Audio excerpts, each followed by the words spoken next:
Ladies and gentlemen, boys and girls, welcome to another edition of the Zulu 24 podcast. And as always, our podcast is sponsored by Antec Airsoft Studios. He's good with guns, bad with table saws. Whether you're trying to just make your gun look nice and pretty or make it shoot to the moon and back, head on over to Antec Airsoft Studios if you want to reach out to him online at antecairsoftsstudios.com. And also the snack bar. They serve hot food, cold food, red food, blue food, me food, and you food. And also Zulu Outdoor. It's an outdoor store, but it's indoors. So it's an indoor-outdoor store located right here on Zulu 24. If you want to reach out to them, you can give them a call at 845-684-3139. Whether you just need that last-minute item or you need to pick up an entire kit, they've got what you need. Head on over to ZuluOutdoor.com. And also Blue Mag Airsoft. You won't be blue when you shoot their BBs. They've got high-quality BBs, and they're trying to get them manufactured right here in the United States. For more information on that, head on over to BlueMagAirsoft.com. Also, don't forget, you can listen or watch this podcast on YouTube, iHeartRadio, Apple, Amazon, Podbean, Stitcher, Spotify with video, and Google. Remember, always like and subscribe. It helps us out a lot. Go ahead and push those videos out there. Give it to your grandmother for next birthday. I'm sure she'll love it.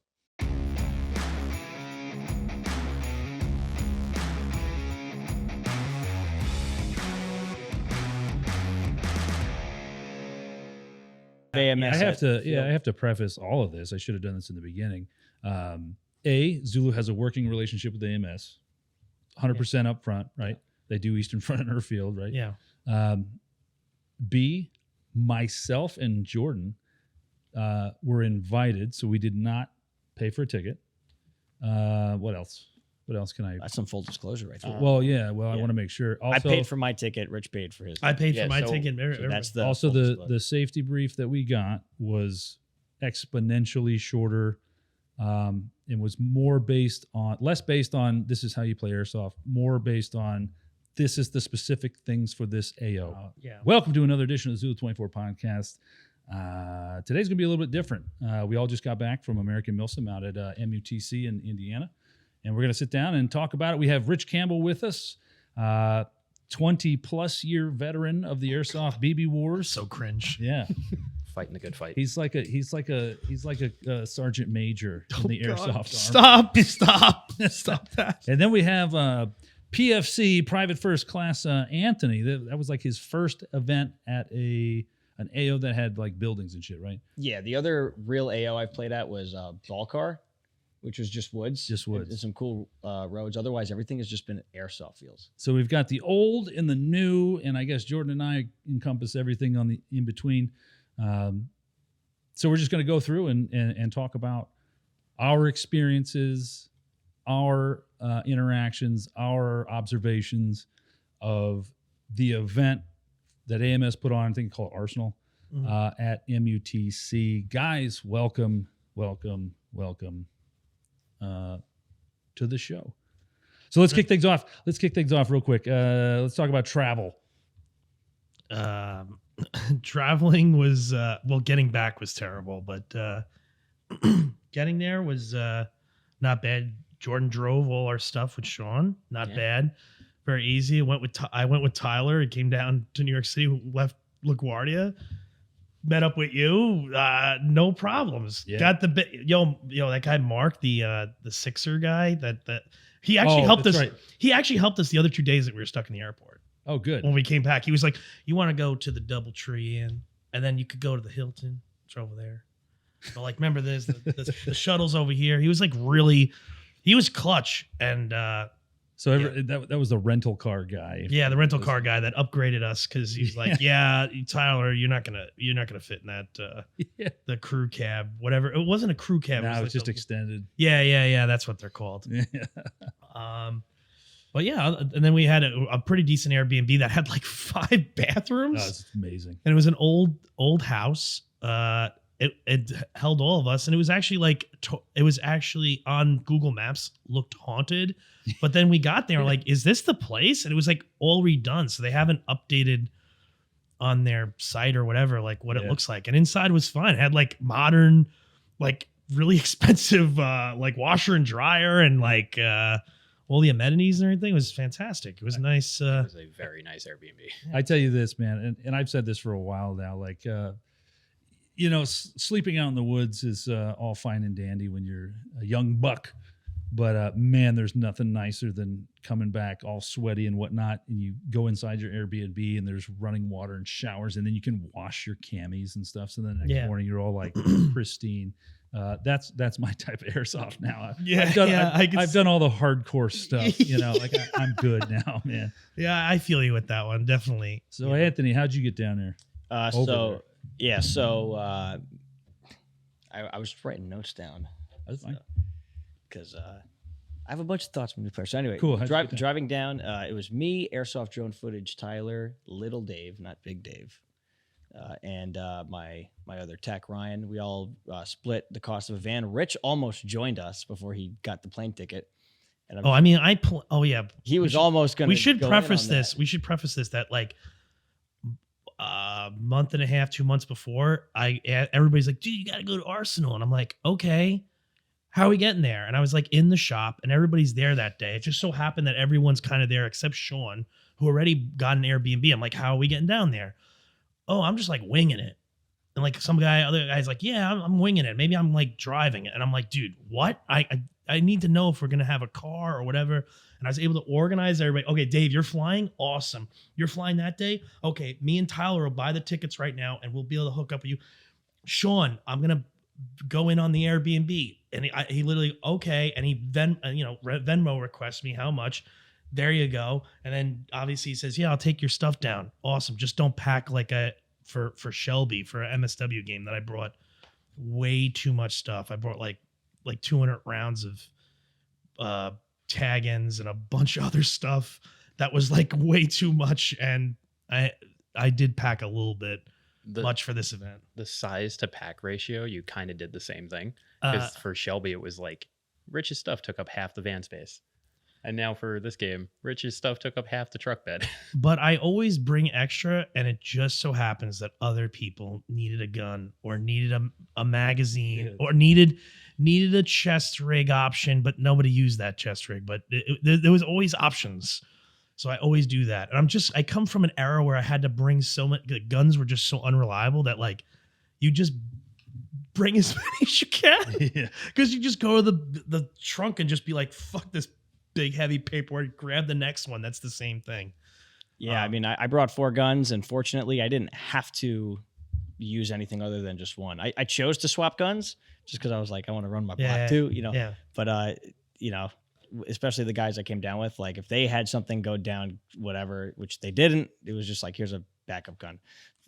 Fortunately, nobody wanted to be like, Anthony, check on my gun. You were like, no. But yeah, I mean, when we were planning getting the van, I was talking to you about it. I was actually. Oh yes, we did. I was at work with Tyler, and we were like looking at the options. Yes, I remember this. The option you found for the van was like super expensive, and we were like, we're not splitting $6,000 to rent a van. No, it was something a little less, but it was like $1,500 or something like that. It was ridiculous. But Tyler ended up finding one, and it was we spent like $175 each. That's not bad.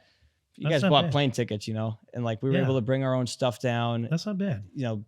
We probably spent $50 each on gas. Was it like an Econoline van? It was a minivan. Yeah. Minivan. Okay. Yeah. See, I wasn't looking at minivan options. I was looking at those Sprinter van options because those are nice. The amount because we did that once before and that was awesome. We brought it was like 15 of us. It was Mario. It was everybody. Like it was a ton of us going. And that was fun. But I was looking at those options because no one knew if we were taking planes. Literally that whole planning thing happened within a 4-hour period of me not leaving the shop and not going home to be like, I need to figure this out now. Otherwise, I'm not going to get all of you. Like I was able to go, Anthony, where are you doing? And then I'd be like, well, I don't know. And I go to Jordan, 8 feet away and be like, what are you doing? And like, I was able to like look at you in the face, like, what are you doing? Yeah. Well, that was because the planning for this game started out very haphazardly. It was like Sean, Dave, Tyler, Hoffman, Connor, and I going, hey, let's go to this game. And we figured it out immediately that Hoffman would take 2 people, Sean would take 2 people, and we'd fit everybody in a truck and a car. Yeah. And then it turned into, okay, Rich is coming. Okay, Ethan's coming. Now Anthony's coming. Tyler. Yeah, now it's like people keep adding on. Yeah, they kept going. And we already had a set plan for Yeah. 6, and we're like, all right, guys, if you're coming, figure it out. Yeah, I'll admit I bought the ticket, and then after I got the ticket, I was like, okay, shit. Now I have to go to the. How do I get I have there? To, I have Yeah. to like do this now. Yeah. Like it's a bunch of logistics stuff. Like I'm glad that we drove down with the van though, and I'm glad we did 4 people because we were able to split the driving. Yeah. Like little Dave, he has that union job and he works nights, so he was not driving at all the first day because he had just worked a night shift. So he sat back. I think Ryan did most of the driving. Ryan was like our fucking MVP because he does North Carolina trips. It's nothing. MVP for driving. but Nothing not to for him, grenade yeah. throwing. And I'll get to that. and we camped at the AO. Just 12 hours, it was just, we took turns. We napped when we could. We ate shit on the road. We stopped at Applebee's. And it was actually my birthday the day that we were driving. That is true. And I wanted to go the whole trip without them not knowing. How old? I wanted to go the whole trip without them knowing it was my birthday because I just didn't want to make a stink about it because then it would have been splitting the cost differently. And I'm just like, I wanted to try to keep it even.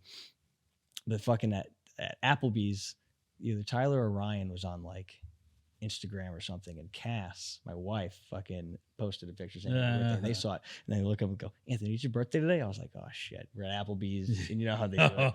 So I got to sing the birthday song. I got a deal? free dessert. I didn't get the birthday song, Oh, and then the waitress was like, "Oh my god, I totally forgot. Do you guys want dessert?" And I was just like, "No, my only birthday wish was to watch them watch me eat. They can't." how old did you turn? 17. No, 13. So I've been 12 this whole time, and now I'm finally 13. Wow. He's Yeah. barely old enough to. No, play Wow. I'm Zulu. 25. I'm actually old enough to rent a van. Wow. So now it doesn't have to be yeah. So I fucked with little Dave too in Applebee's. Like he was in the bathroom, like taking a shit. And I saw his boots and I was like, oh, that's him. I just wanted to make sure though. So I called him. Right. And I had my phone on silent and then he picked up like, yeah. Then I was like, I hung up. Right? And there was nobody in the bathroom. So on my way out, after washing my hands all casually, whatever, I was like, I made some like fucking obnoxious screaming noise. Then I went to the table and I was just sitting there. I was like, guys, I was not in the bathroom. Okay. They're like, what the fuck? I was like, I'm not in the bathroom. And then like little Dave is just not responsive at all. He does not care. Yeah. He didn't give a fuck. He didn't come back and be like, oh man, this guy was like screaming in the bathroom. Yeah. I would have been that guy. I definitely would have played, but yo, there was a guy like screaming and making like weird noises and shit. Yeah. I mean, yeah. But I mean, overall, the trip was comfortable. Like when you rent a car, you get a nice up-to-date car. We had good AC in the back. There were screens in the back. Like we could have brought an Xbox and played it Wow, that's in pretty the sick. back. We could like it had HDMI and everything. It was cozy, and we were able to take our sleeps and whatnot. We got to the AO at like 3 a.m. or something, and then we just set On up that Friday. It was really late. Maybe it was 1 a.m. But yeah, technically Saturday morning. But we set up the tent, set up our shit, and just went to sleep. No, I thought you guys were there when we were doing the off-4 stuff. Yeah, he's talking about getting there Friday Sorry, morning yeah, at we 1 got- a.m. Oh, Right. Friday morning. My Yeah, bad. Okay, so Yeah, Thursday it was- evening. we were Friday. already Yeah. in Thursday Airbnb. night, Friday morning at like 1 a.m. Yeah. So my bad. But then like we had all of Friday to get ready. And Yeah. that was kind of nice. Because typically when I play Airsoft at Zulu, where like I'm there, I'm like scrambling, getting my shit ready. All my shit was like all good to go for the game. I didn't have to stress about it. I got everything chronoed. The chrono line was not an hour long. Yeah. But that was the traveling. Traveling back, we left at 4 p.m. before the raffle, and then we got back to my shop at like 6 a.m. The ride back was kind of uncomfortable because we all reeked. We were ripe as fuck. And then I discovered that Loves exists. I was told about Loves. You know, Oh, the Loves? truck Truck stop. Yeah, they have showers, and the shower's actually kind of nice. Did you wear flip-flops in this? I wore flip-flops, yeah. Oh, But okay, I I felt was like gonna it didn't say. matter because I think the drain was a little bit clogged, so I was stepping in like 2 inches of water anyway. Oh no. Yeah. So I'm gonna keep an eye on my feet and make Yeah, sure I'm you not gotta- growing any warts Oh or anything. dude. You're gonna Oh have that- man. You're gonna have that toenail fungus, son. Dude, I did not care. You're I gonna get was that yellowish. I felt like I hinge was to your I was feet. gonna get toenail fungus in the state that I was in. Yeah. So- Yeah. But like because the floor tapers into the drain, I like Mhm. kind of spread my legs over it so I wasn't in the puddle. Just like All right, so that's good that you had a good return trip. we got back, and then that Monday I was so shot. I just like played Minecraft with my son all day because Dave, how was your trip back? Oof. So the flight out wasn't too bad. They said it was gonna be like an hour and 30-minute flight. It turned out to be like an hour and 15-minute flight. It was great.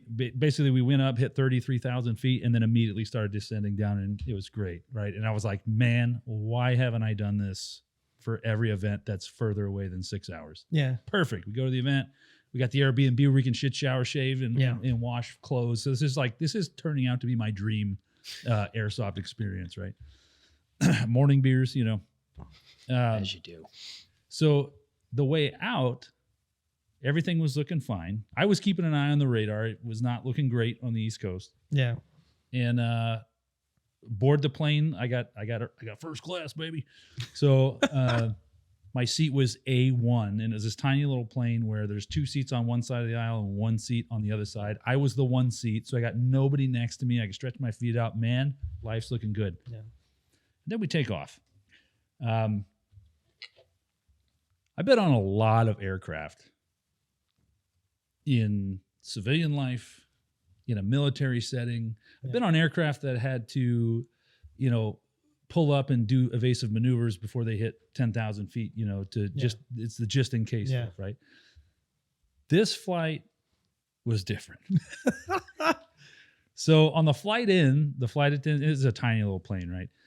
And I'm staring basically up into the cockpit, and I can see the flight attendants, whatever, and they're joking and like, oh, what are you gonna do in Cincinnati? And they're joking about how small the area is and like there's nothing to do there. The way back, there's like they just look different. They got a different look on their face, like, ooh, I know what we're going into because we just flew out of there, and I can pick up on it immediately, and I'm like, oh man, so. The captain comes on and she's like, oh yeah, this might be a little bit of light chop, so I'm going to keep the seatbelt sign turned on. And I'm like, all right, whatever, man. That's kind of standard practice, whatever. We get up into the air and there's about 15 minutes of like smooth travel. And then after that, there's like some not so smooth travel, and the flight attendants literally sat down in their little jump seats and clicked their freaking seatbelts on, and I was like, son of a bitch. And then the captain comes on over again, like, hey, we're just once we get to the East Coast, like, ain't gonna be so great. Awesome. And now I'm thinking about my family and like, like, was it really that like that? It was not yet. Oh, okay. So, but I'm like, like all this shit kind of floods in. Saw the flight back. Yeah. Because there was a tornado. Well, that was different. But like all these feelings start coming in like, are Cameron and Ashton going to grow up without a father because he went to a fucking airsoft game? And you know what I mean? Like, you can't even be like, oh, he deployed. No, like, it's like, I was like, why am I doing this? Why am I putting myself in this position? I'm also a control freak. So I'd much rather drive because if I'm going to crash, it's going to be my fault and not because the pilot dropped a pistachio and accidentally turned off the autopilot and didn't see it. So anyway, we're flying and like it's rough, but nothing that I haven't experienced before. And then we start the descent down into Newark, and you can kind of see because it was cloud cover the whole way. You could kind of see the separation in the clouds, and all the clouds below us were black. And I was like, oh man. And the pilot's like, we may have to like do a couple laps and all this shit. But we're going to go for it. And son of a bitch, man. You don't have to go for it. We got plenty of freaking fuel on board. So we start the descent, and the whole time, like, I don't know, when you're flying, there's like long stretches of where it's smooth. Like you can like draw a picture, whatever the fuck. Yeah. This whole time it's been like like a rough landing. Like a rough, like you're driving in Pennsylvania through all the potholes. Yeah. You know what I mean? But like a rough landing, like in a plane where you get that like, and you feel that, like it's enough to make your heart jump into your throat. Oh. You're like, woo, that was. I haven't been in really serious air thing like that, so I don't know. So I've only had one flight that was worse than this one, and so I'm glued to the window. I have a weird thing when I'm flying. If I can see the ground, I'm golden. I don't know why. Same thing when we were in helicopters, whatever. If I can see the ground, we're golden, and I don't know why that is, but it just is. You can't see the ground. All you can see is this death layer of clouds, and you're going into it. And then of course, once you go into it, it's just like Yeah. Twilight Zone. And we got into those clouds, man, and you could feel the pilot working the throttle, and you could feel the back end of the plane doing this. Like, Oh, you feel like you're kind of like you're drifting. Like, yeah, you could, wow, yeah. So it's this motion plus this, plus they're trying to get down. So you're like, and they're working the throttle. So you're like, How many feet of like clouds do you think you guys went through? oh, I mean, realistically, maybe 100 feet, right? Maybe more than that. I don't know, because there's no reference point. You look Yeah. outside and you're like, it's nighttime. And then, so we're just like dodge, duck, dip, diving and dodging through these clouds. And everybody on the aircraft is silent. And that's how you know everybody's praying in their heads. Like, oh man, this is the one. And the whole time I'm thinking like, this is how I'm going to fucking go out. Like, God damn it. And then I keep telling myself no plane's ever gone down because of turbulence. No, just all these mantras just to not freak the fuck out, because I can do nothing in this situation except sit here in this fucking chair and be like, well, my seatbelt's on good. Let me. I mean, it's not. You forgot to add to your first flight how they calm your nerves right in first class. They gave you like basically a whole bottle of Jack. You kind of. It sounds like you needed that right then and there. Man, for real. You need to be completely shit faced. You have oxygen. You have oxygen. Yeah. Do that. So, the whole time is just, there's nonstop 360-degree motion of this plane. And we got below the cloud cover, and it was very low. I mean, maybe like 6,000 feet or something. And once we got out of those clouds, it was smoother. It wasn't, there were still crosswinds and all sorts of shit, but once we got out of the clouds, it wasn't so bad. Or like any normal flight, you'd be like, fuck this, but it was better than being in the clouds. And then we fucking landed like 2 minutes later, and it was almost like the entire plane exhaled. It was one of those flights where I was like, people are going to clap when we land. Like, people are going to clap. There's only one flight I've been on that's worse than that. Now, it was from Las Vegas to North Carolina. And that flight was a nighttime flight. And once we got above, like over the Rockies, it was same thing. Yeah. Terrible turbulence for the next 2.5 hours, and people were praying out loud on the plane. Oh my God! And nobody was judging them. Oh my Like, God! It wasn't like some crazy people. That's But wild. yeah, dude, I totally like reconsidered like flying, and I mean, it's probably wrong. It's the safest way to travel, but yeah. And then you guys were 2 hours after me. Yeah. Rich, how was your flight back? Oh, it was amazing. Like smooth, great. Just not where I wanted to go. Who was your pilot? I have no idea. Who was your pilot that took you home? Well, this guy saved me right here. So we'll get to that. Mine. So we left from the same terminal. You just went to Newark, and me and Tyler were going to LGA LaGuardia, for those that don't know. And you texted us, man, that was a real rough landing. I'm really regretting air travel. Yeah. And no shit, 8 seconds later, they go over the loudspeaker. The flight to New York, blah, blah, whatever the number was, is canceled. And Tyler looks at me and goes, our flight just got canceled. I'm like, what? And I'm like, because I had my headphones in. I was like playing my Nintendo Switch.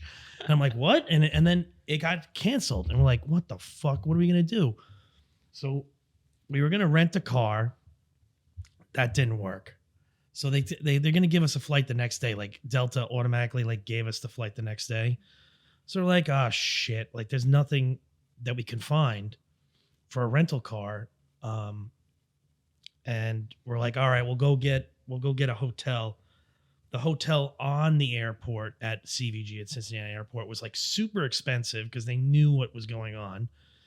So we got one that's like, just a shuttle. And it was much cheaper, which was fantastic. So we made the best of it. So then we went to Cincinnati, explored. That was fun. So then the next day we go, not knowing that there's like this giant, not just storm, but some kind of like software update the FAA has been doing nationwide or trying to do. Slowly but surely. And then apparently there's like air traffic controllers that are shorthanded in LGA and JFK and everything like that. So we're waiting for the shuttle the next morning because we have a flight like basically the same time. And we're waiting out there with a bunch of other stewardesses in flight and like pilots and stuff because they're going to the airport. And we get the text, your flight's been canceled. I'm like, you got to be fucking kidding me. And Tyler's like freaking out because he's got to go to work. I had a little time off, so like I was not so worried, but I was like, what the fuck? What the hell is this? So we're like, all right, we got to go to the airport anyway because looking on an app is dumb. I want to go to a person at the counter. But then like, this one flight attendant's like, yeah, we used to work there, out of there. I used to live there. So we were based there. And she says, anytime there's rain at LaGuardia, they like just cancel everything. Cause it's just that kind of a rough of an airport because the runways aren't long enough, yada, yada. So we get to the airport, try to find another flight. They're telling us the next day. We're like, we can't do this. So we got to find a car. We go to all the rental cars. They're all out. We call all the rental cars within, I did somewhere 75, somewhere 125 miles away. I couldn't find anything. I tried to find some in Columbus. They weren't available because in Cincinnati that weekend or just those couple of days, Taylor Swift was a sold out concert. So that all the rental cars were being used. The Cincinnati Reds were playing and some other nonsense was happening. So there was another car that could have been rented that was going to cost us like legitimately $1,700, but that didn't even include taxes, fees, and some other thing because like they don't do a one way. So it would be an additional like couple $100. So like it could have been like $24,000. And I was like, no. We looked at Amtrak. Amtrak, we would have had to go to Chicago, go to some other hub, and then or it would go to Charlotte, then DC, then us. It would take literally 3.5, 4 days. That's what we were looking at because of how it is. Yeah, like we were only like 10 hours away from New York, like 10, 11 hours from New York. So it's like not terrible. But my parents are sending me stuff like, yeah, there's like a shortage and all this other stuff. So we're still in the airport on Tuesday and we're like, we got to get some kind of option. And Tyler calls or is telling Jordan, and Jordan's like, oh, I'll just drive back to Cincinnati because obviously he drove to the event and he's already home by this time. And I'm like, I don't know what to do. Let's try to get to Philly. Couldn't get to Philly. Couldn't get to Albany. Nothing. You guys said that Buffalo would have been better, but we didn't. Well, yeah, because we looked at Buffalo. It's about the same drive it is to DC. And the only problem is Buffalo was also getting hit by that rain, so no flights were making it. Yeah, everything on the north, because the guy what was really the staff actually at that airport was actually very helpful, and I'm really surprised that people were actually yelling at them. Because there was a few people getting mad, obviously, because they're just mad like about their stuff, but they were really actually polite. The car people were very polite, and even the staff, they like showed us our on their phones. They have like a more up to date like understanding. Like the boards that you see at an airport are done by a third party that are not associated. They're associated with the airlines, but not really. So that's a future tip for everybody, I guess. Delta canceled everything. You didn't cancel everything, but American kept their flights on because they knew that people would come over to their desk and be like, oh yeah, I'll pay $1,500 to bump somebody off. And then they tell them, oh, weather related. That's act of God. Sucks to suck. Your money is even with insurance. Oh yeah, it's an act of God, whatever. And that's apparently their shtick. Apparently, like a couple other airport people were telling us that's kind of like their shtick. Apparently, so so we went back to the Delta guy again, who had helped us get the next day's ticket, and we're like, can you get us to DC? And then Jordan said he could drive to DC. So the guy is doing it, and he's like already like putting the computer. We're calling. Because he had said, oh, we see you again. And I'm like, yeah, well, we're trying to get to DC. And then he got us the tickets. He didn't even say, all right, I got 2 for, he just did it. The same seats, which was nice. Like pretty much like the Comfort Plus or whatever the hell it was. I didn't care. Main cabin, fucking cargo, it's cold. I don't give a shit. Get me out of here. And, so then we were able to go to DC. Then you picked us up at like 8 or 9. Yeah, because so Tyler texted me and said, he's like, flight leaves at 5. I'm like, dude, DC is a 5-hour drive without traffic. It's 2:00. If you guys are doing this, I need to know right now. And he's like, we got the tickets. We're going to get on the plane. I'm like, okay, well, I'm going to leave then. Yeah. So I go grab Evan and I'm like, we're going on a road trip. I can't tell you what time we're getting back, but we have to go pick up Evan, or we have to go pick up Tyler and Rich. So he just willingly gets in the car. I'm like, all right, let's do this. And yeah, I think we got to DC. Fucking traffic was abysmal with the rain. Like 8:30, 9. Yeah, that wasn't bad. The drive back wasn't bad. No, the drive back wasn't bad. It's just that we then had to do like a weird triangle. Yeah, you got to my place around 2:30, 2:40 in the morning. Yeah, we had to take you to Queens, and then we dropped Tyler with you. And Yeah, then I went home. yeah. We didn't get home till like 3:30, 4 o'clock. Yeah, because Tyler was easier to get on the train. But yeah, it was ridiculous. It was, but like other people were being told, and these are people that were in New York, that like the people that were stuck in New York, because I saw like some other news snippets because I'm sitting in the airport, that like they weren't getting flights till like July 6th, or other even people in Cincinnati were having problems getting their tickets till a certain like into July, which is nuts. But yeah, that was my harrowing journey. Oh, and I got stopped by TSA twice. Like Tyler did as well. It was like everything that happened all at once. So I said, otherwise I've always had a pretty nothing bad experience, but that was fucking ridiculous. Like the only other thing I could think of, we could have gone to DC. There's an actual subway right there. I didn't know this, but I probably would have just like Googled more and then taken Amtrak back up to Manhattan. So it would have been doable. I looked at that option for you guys before I was like, okay, let's drive to DC, because Tyler told me, he's like, at any point in time up until 5 o'clock, I can call you and be like, hey, they just canceled our flight. Like, yeah, you need to know that going into this. Yeah, we were ready for that too. Yeah, I was ready for it. If you guys had made it to DC, the next Amtrak train coming north wasn't till like 9 a.m. the next day. Yeah, which was the same thing. Oh, and then the flight that we would have been bumped off to the next day never went to LEGA. It got diverted to Philly, I think, right? It got diverted somewhere else. Yeah, I think that's it got diverted somewhere, so I would have had to get picked up the next day anyway. So just insane. And like the whole time, because Rich is giving me updates and stuff as I'm sitting at home, like on my computer. And I kept telling him like, well, you and Tyler live there now. Go ahead and find some wives. You can work at Janet's. I will say the cost of living was cheaper, so I could have done that. You'd have done well. By the time Jordan goes there to get you, you guys have new families. And yeah, be like, lives. or Tyler's the wife, and he's out like churning butter. Yeah, there you go. Rich and Tyler escaped from Indiana. We can't leave. We've made a home here. Yeah. Yeah, I mean, planning the trip. I mean, I'm totally going to plan my trip to West Virginia for Benghazi, like way more In I'm advance. just driving. Yeah, driving there is Dude, just even- easy. Yeah, that's even like 5 driving. hours. Like there was some delays in traffic just because of accidents. Like Yeah. So Ohio, we counted how many fucking tires were on the side of the road while we were driving back. We got to like 150 or something. Dude, Wow. okay. We lost count. These are different tires, not just pieces of the same tire. Like we were in Ohio for a while. That was most of the drive. Dude, like weird segue. My girlfriend and I did that last summer on our way to North Carolina. For some reason, we got on the topic of let's just count the tires. By the time we got to, I think it was Fayetteville was where we were going, like 285 between here and there.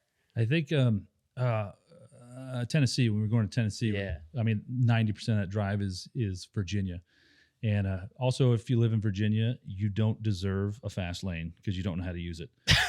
yeah. But we were counting cars that were just abandoned on the side of the road, and it was a bunch. Yeah. It was a bunch. I don't think it was 100, but it was a bunch. It was more. You're like, what the fuck is that? Like just another one? It's like there's just a big group of people walking down the highway because of all these cars that are just abandoned on the side of the road. There's a bunch of like content out there about helping airsofters prepare for these events, but I don't think anybody talks about traveling. Like I have never really driven that far in this country, unless except for this. Like, wow, we I've were never like really really 12 popping your hours. cherry, doing everything, dude. Dude, like, you know, I thought I was getting like the road trip experience a little bit when I was in my band and we would drive to different states. We didn't drive that far though, you know.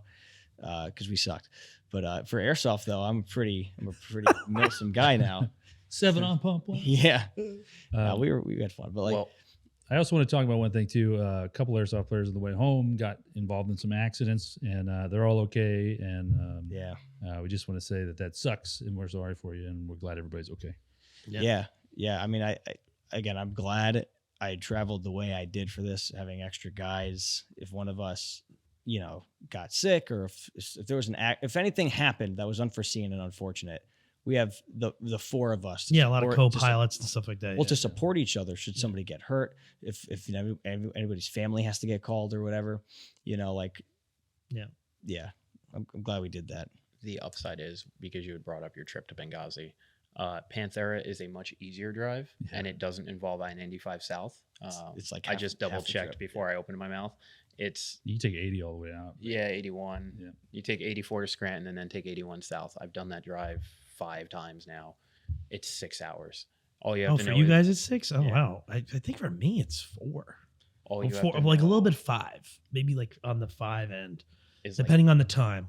an hour before you get to the AO, no cell signal. So just have the map preloaded. Oh yeah. Yep. Yeah. Yep. I noticed. So I have Verizon, right? Yeah.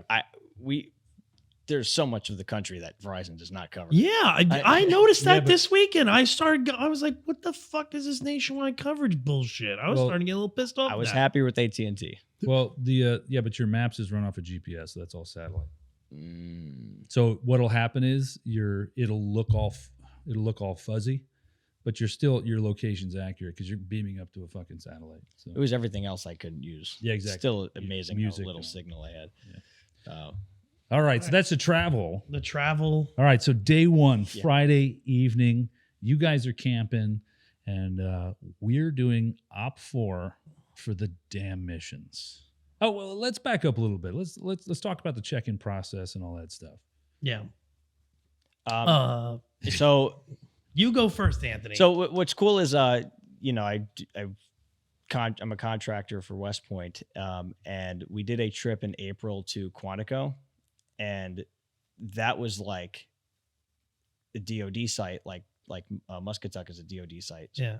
with Quantico, because it was what we were doing there, it was like you had to have your CAT card out and all this stuff. Yeah. Whereas like this was a DoD site, and it seemed way more I don't know, it seemed more modern in its appliances than Quantico. I feel like Quantico was more woods, but like they were pretty lax at the gate.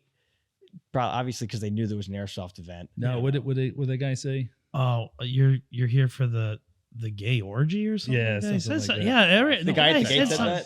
that. Yeah. Every day was some kind of weird like sexual thing, and I don't Yeah. know. It was getting a little weird. I think that guy dresses up like a clown and hides. Dude, Yeah, we yeah. drove in the gate right after you guys, and that's not what he said to us. Oh yeah, Yeah, he was I- like, "You guys here for the gay convention or whatever?" Yeah, the gay convention. was yeah, driving? something like that. I was driving, and then like, of course, you always think of shit, 2 seconds after somebody says Yeah. something, and I think I was like, "Yeah, we'll see you there." Yeah. I bet you were scheming in the shower when you got back, thinking of everything you could have said. Oh yeah, and then the next day coming in, I had one ready. I Yeah. had one ready, and it was a different guy, and he was like super professional. Yeah. I was like, "Damn it, he didn't." You say it anyway. Yeah. That guy at See the you gate there. just looked Yeah. at Sean and I and was like, "Y'all here for the Milsims?" Yeah. And Sean and I immediately just went, "Milsim!" And he handed us our God. IDs back and just looked super he confused. just Oh. throws your IDs back, like, Yeah. "Get out of my sight," Yeah. because he's so cool being a Yeah. guard. Yeah, Well, they're contracted out. sure. The check-in process wasn't actually for the amount of people. So we'll get back. The game had supposedly 1,100 players, and there was a little issue beforehand that people were complaining that there wasn't enough buildings open. So there Yeah. apparently, what was it, 10 people or 4 9. people? It was a very small amount. Yeah. 9 people 9 asked for people. refunds, but that will go back into that at one point. But the check-in process for Chrono was very good, very fast. Maybe I'm an idiot, but I don't know why AEGs and HPA are Chrono differently. I know Why? why. So tech speaking here. Okay. It's just jewel creep. Really, like you have your HPA gun, and I'll tell you, like my Kythera, that's a good example. That has like fixed dwell. It's not like an F2 where you can kind of get rid of that jewel creep Okay. easily by going in your settings. If I'm like Zulu limits, because I'm sure most of you guys watching are Zulu players. If I have my HPA Kythera chronoing at 345, like just under that 1.5 joule limit with 2 5s, and I don't change my PSI at all, and then I go to put 4 O's in there, which is what I play with my Kythera with, the joules are above 1.5. Yeah. So now if you What take about the- why and, would if, not and if you Asian? take that same energy that's behind the 0.4 because of the joule creep phenomenon, what that would translate to in FPS, if you had that many joules behind a 0.25 gram BB, is it would be like 365 or something. It'd be over 370. Yeah, it'd be over the So like, you know, when I use my gun at Zulu, like my Kythera, I just make sure it's shooting like 330. Because I know I'm going to run 4 O's. When I chrono other players, I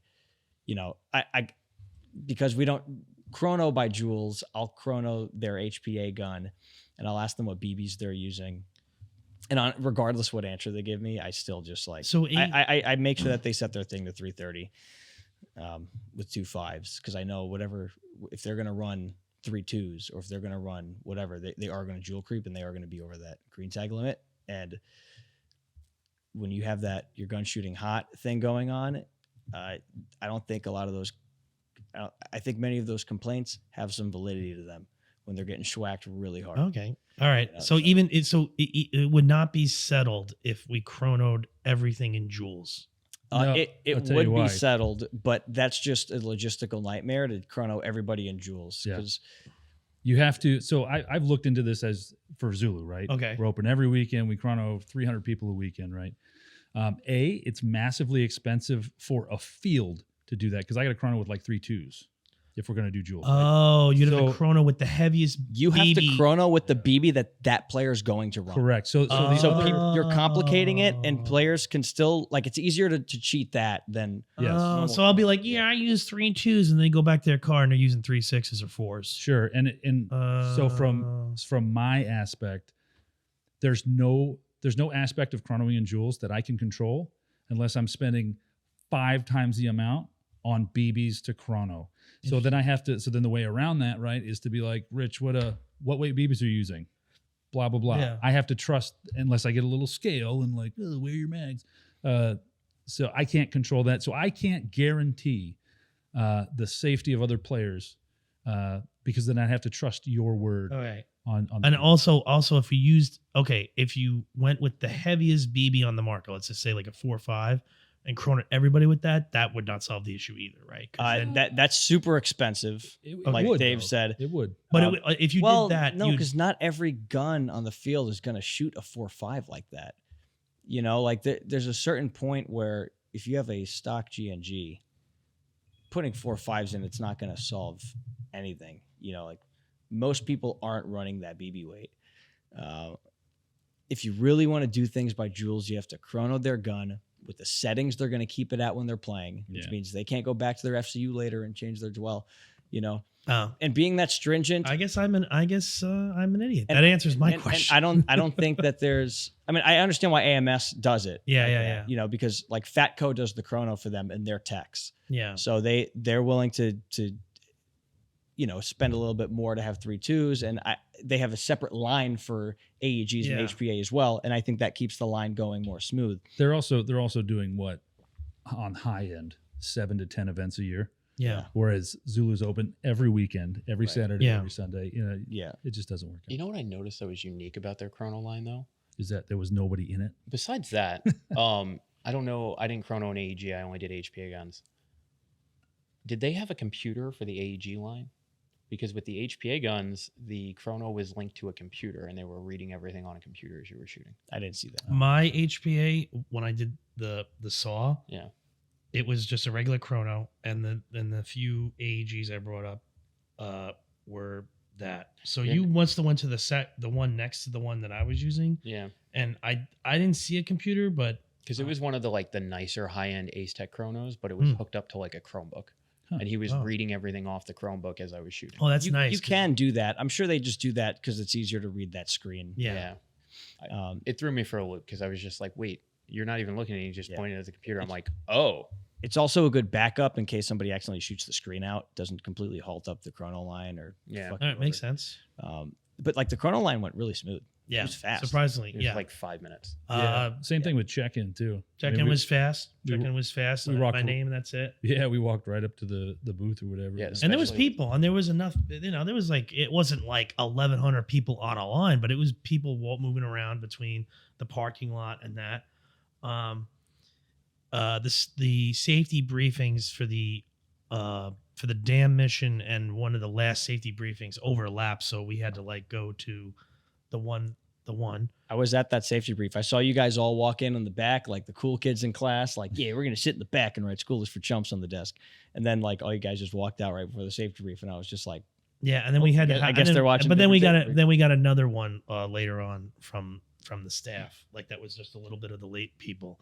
yeah, because the one that you had got first was specific to that dam mission. Yeah. Yeah, because it was like 4:30 was the Op4 brief for the dam mission, but the last safety brief of the day started at 4 o'clock, and it was going to be an hour. Yeah. Yeah. So I So- guess for next time, for I'm sure you staff got that a. I'm listening. sure you got a short and sweet version that like was enough and adequate for you guys having played. And you Oh, I obviously you have yeah, AMS. I have at to field. I have to preface all of this. I should have done this in the beginning. Zulu has a working relationship with AMS, 100% up front, right? They do Eastern Front and Field, right? Yeah. B, myself and Jordan were invited, so we did not pay for a ticket. What else? What else can I? That's some full disclosure right there. Well, yeah. Well, I yeah. want to make sure. Also, I paid for my ticket. Rich paid for his. I paid Yeah, for my so- ticket. So that's the also full the disclosure. safety brief that we got was exponentially shorter, and was less based on this is how you play airsoft, more based on this is the specific things for this AO. Yeah. So our safety brief was like 10 minutes. 15 minutes long. Okay. Yeah. So I can't really comment too much about the actual safety brief, which was like an hour long. But Bo gave us like the personalized one. So I just want to be upfront with that. Yeah. Everybody listening or whatever. Like, We can also put that in the beginning of the episode if you want. sure. That's fine too. I mean, I just want people to be aware that Zulu has a working relationship. We did not pay to go to this event. Yeah. And we had the abbreviated. But the rest of I everyone did though. I don't think I had any type of special privileges going there. I just bought my ticket and kind of enjoyed it. Backseat, like That's right. like I was Yep. any other player doing it. And So Yeah. So let's talk about the dam mission. that Okay. we were part of. We were the Op4 for this. They call it direct action mission, right? And for this particular one, there was like a school, like a full middle school or elementary school or whatever. And then so there was one dam mission going there, and then there was another dam mission going to the hospital.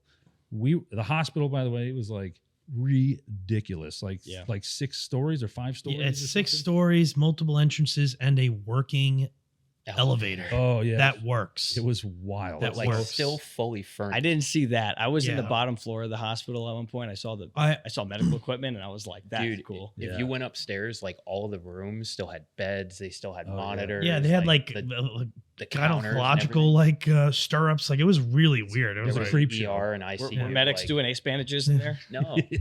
So half the group, half of all the players that showed up to be Op4 went to the hospital and were the Op4 over there. We were chosen to do the Op4 at the school, and it was kind of a 2-parter, right? So Well, really, the 3 Navy parts. SEALs or whatever would come in and do shit at the school, and then they would ride via vehicle to the jail or the prison. they had that first part where Yeah, they had they to had the knock substation. out the power the station. Cletus. They knocked out the power station, so it like shut the lights off in our building. In the school? Yeah. In the school, which was kind of cool. That's cool, yeah. And they did some kind of charge thing, but we couldn't see it. We saw the power station, where the power station was, but we didn't see the theatrics or whatever. One thing to note is the buildings, though, like with structure, like most structures that airsofters go into, besides like the high end places like Guardian Center and maybe GTI. GTI's a little bit. Most of the time, it's like, yeah, it's a dilapidated building because it's literally full of mold.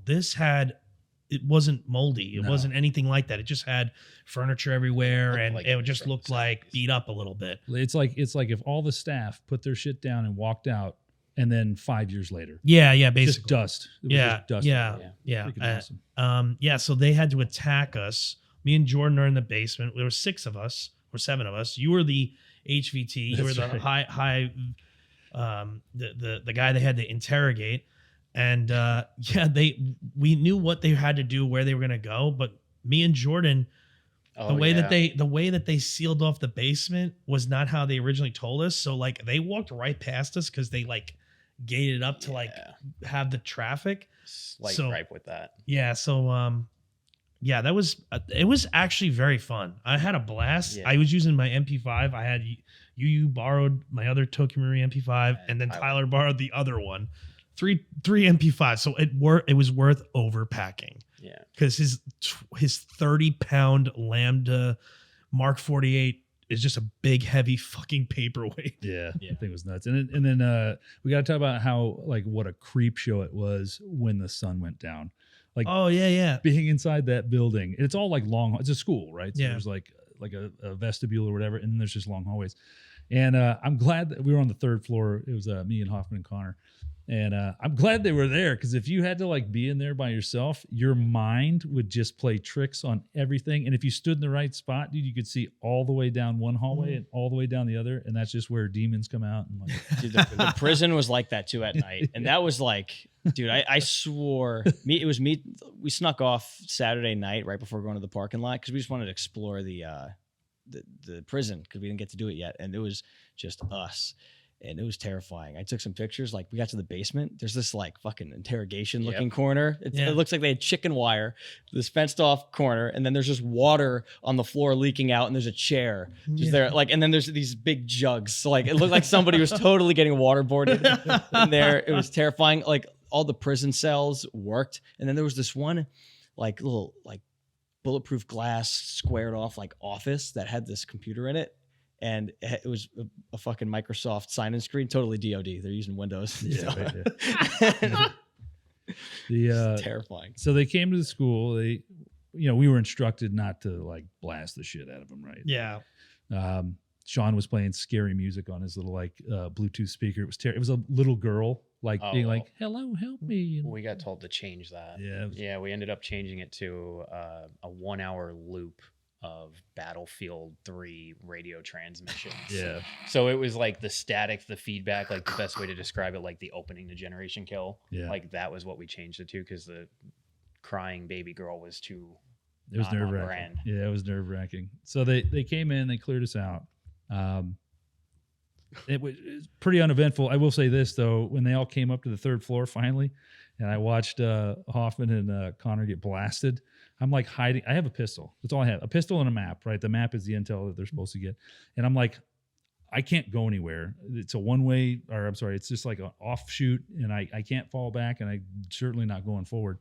And they're all like, I just see flashlights come around that corner, and then every Polar Star ever invented, the tracers like blasting down. So I'm like shooting the wall to try to ricochet them. Just to, I do not want to expose myself at all. And they threw a grenade, and I was like, thank Jesus. I was like, I don't care where this grenade lands, I'm dying. Yeah. Because the amount of guns pointed down that hallway was just ridiculous. Were you just down to your pistol, or is that all you were like? That's all I brought. That's all I Yeah. brought. Yeah. Yeah. So Like- So you were the scientist. for With the for intel. Op 4, there were a lot of restrictions. Look like militants. Don't look super tactical. You have to wear plain clothes, no camo. 2 mid-cap mags only per person. Yeah. And night vision was allowed but discouraged because every Op 4 player had to have a white light on at all times. Yeah. So think like video game bad guy. Like you shoot at the NPC and the NPC turns his light on. Yeah. So like even when Rich and I were running around the basement, because there was a slight hiccup there when we did the walkthrough, the entire basement was open and then they had blocked off half the basement. Yeah. And they're like, they're only coming in through this door. We're like, all right, that's fine. Like there's 3 rooms down here. We're going to die in place. So there was a miscommunication on the Blue 4 team.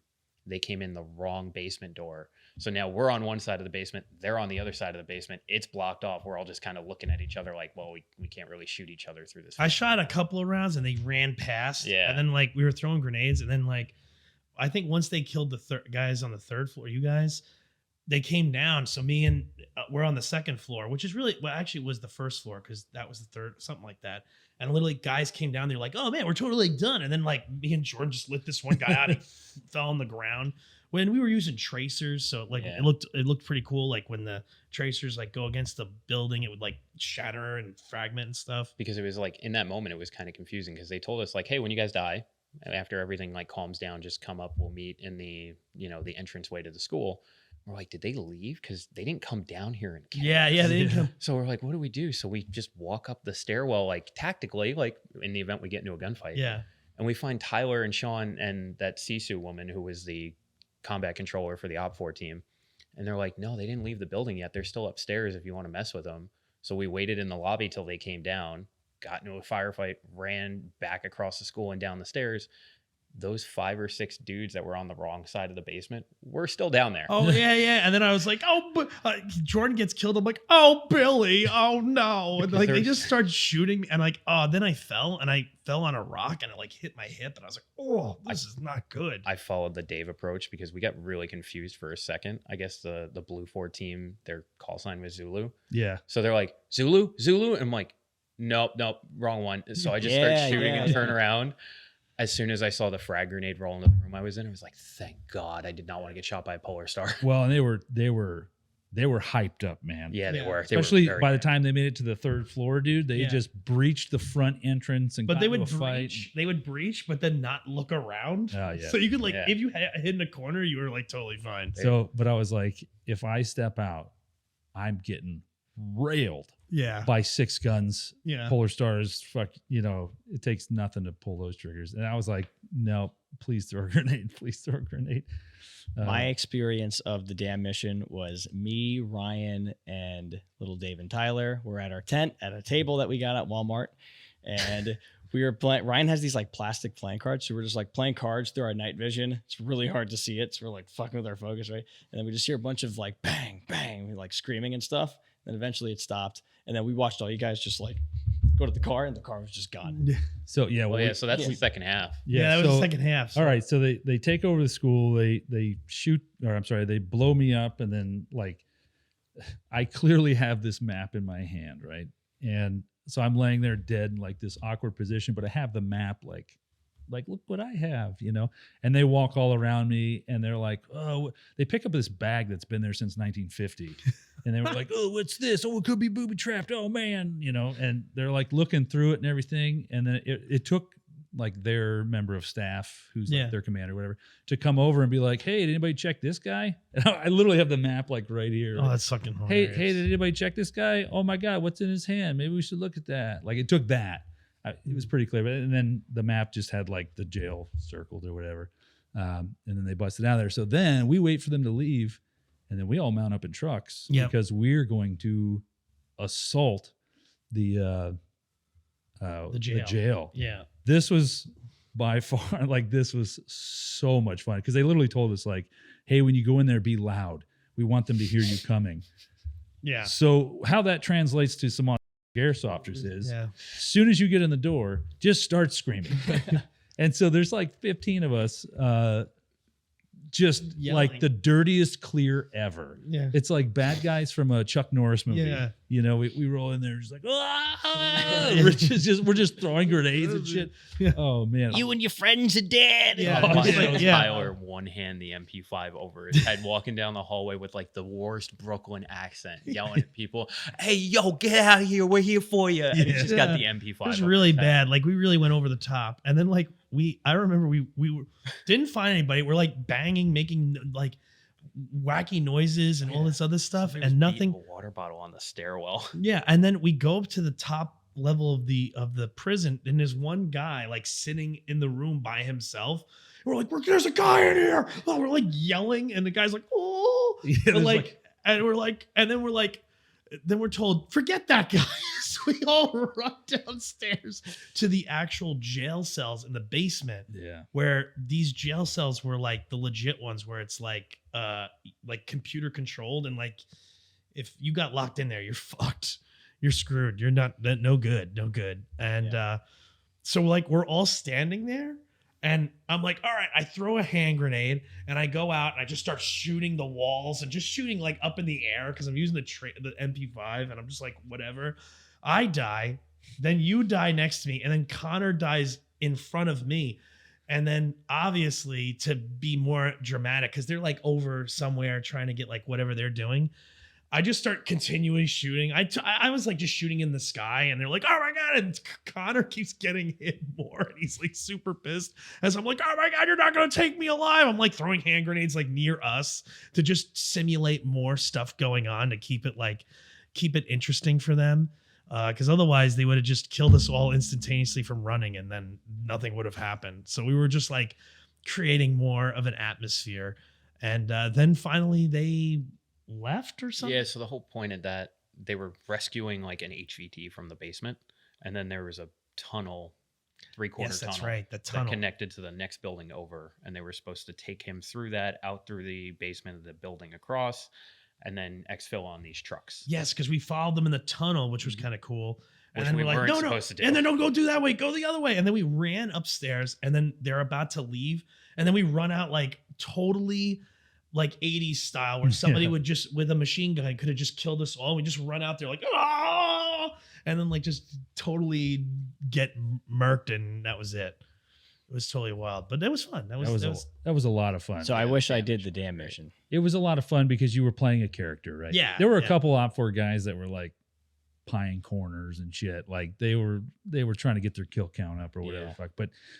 But all of our guys were just being like 80s bad guys. Do you know? think the good guys like had a good time doing it? Oh, I think they had a great You time. think they got their money's worth? I mean, I only saw the good guys like twice. Yeah. yeah. I was just there. I was just a moving, breathing target, right? Yeah. Which They is seemed fine. like it. They seemed like it to Sure. me. They were like, like, oh my God, there's a guy over there. Oh no. Yeah. I mean, I got lit up like in the basement of the. So, like from a big picture, like the damn mission is you are paying a little bit of extra money to have that tailored to you kind of like Navy SEAL experience. Yeah. So as long as us as the bad guys can help basically facilitate that, they should have a good time. When we go over like the stuff we liked and the stuff we didn't like, once we go over that, like I really wish that for the night portion, it was kind of like its own mission instead of just a continuation of the main game. Sure. We'll talk about that. But Yeah, but I mean, the damn mission was Yeah. cool. I mean, the way they set up was cool. The way that they had two separate missions going on. If I could jump in a time machine, I would have volunteered to do the hospital. one. Once we saw what the hospital was like, Yeah. on the day of playing I and don't stuff. know, because we knew some of the guys that did Op4 for the hospital side, and they all said Saturday morning, they're like, honestly, we wish we did yours because it sounded way better than how ours was. All right, so they probably both equally Yeah. as fun. I mean, I had a great time. Not to say the damn mission went bad. They were just like, we didn't really enjoy just like sitting in the corner in the hospital. They're like, at least you guys were moving around doing more things. Nah, Yeah, we were think- sitting. I don't corners. think they left. I sat in the corner. I think Yeah. they stayed in the hospital the entire time, whereas we went. Yeah. We went to another location to Yeah. do that counter assault, which was kind of ridiculous. We just jumped out, and we were just like, "Ah!" like totally making ourselves aware, but no one attacked us outside, so it was like kind of hilarious. And we're just, dude, like just going through the door the first time. And I remember Tyler with his gun over my head, going, "Oh, we're gonna get you!" Like Yeah. this is so ridiculous. It was good though. It was a lot of fun. It was fun because you didn't have to worry about let's stack up. And Yeah. None of that. It was nothing like that. It was a mob of screaming people Yeah. with guns and flashlights everywhere. Like it was fun. Those poor guys up in the bathroom on the third floor or whatever. Yeah. We're like looking at them through the pane of glass, and they're just like they had nowhere to go. So we just slowly opened the door and started tossing grenades in, and then we just pieced out. Yeah. Like, That was the first time I've come. I knew about the EG 2.0s, but you had gotten a bunch of 3.0s, Those things are fun. and they're very powerful indoors. yeah, they're violent. Those thermobaric 3.0s are Yeah. powerful. So I guess the next day, Saturday, we So let's take a break. yeah. All right, and then when we come back, we'll talk about Saturday. All right. All right. We're going to play a little game this weekend, players. This weekend, the 8th and 9th, we're going to play some bingo. Ooh, that's a bingo. This Saturday and Sunday, when players register, not only would you get a fancy Zulu wristband, but you'll also get a bingo card. I got it! Bingo! Fill out that bingo card. First 3 people to do so win some prizes. We're not talking about no rinky-dink bottle of BBs raffle prizes. If you went to the Zulu anniversary, you know when it comes to raffles, Zulu don't around. Truth. It's about Legos. It's about Yo, I bet a Lego podcast would do really well.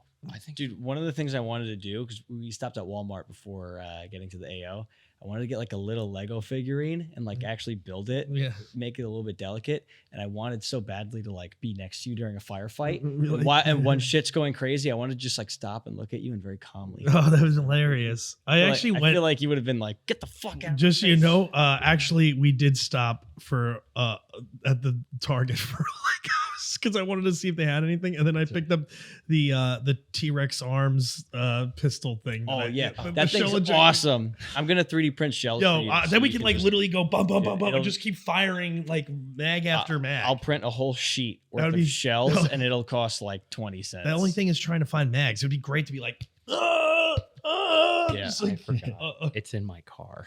Bang, bang, bang. awesome.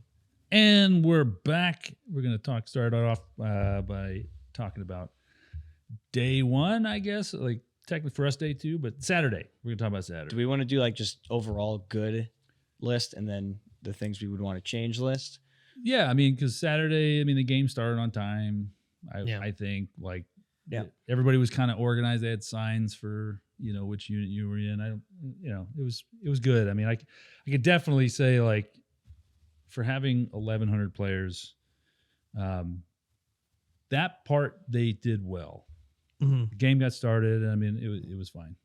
Because how AMS works, they have that FOB where you bring your stuff out. That's where you can only load your gun and stuff like that, or load your mags. Load your mags, load your gun. Oh God, geez. And they had a lot of they had everybody grouped up. That game did start on time.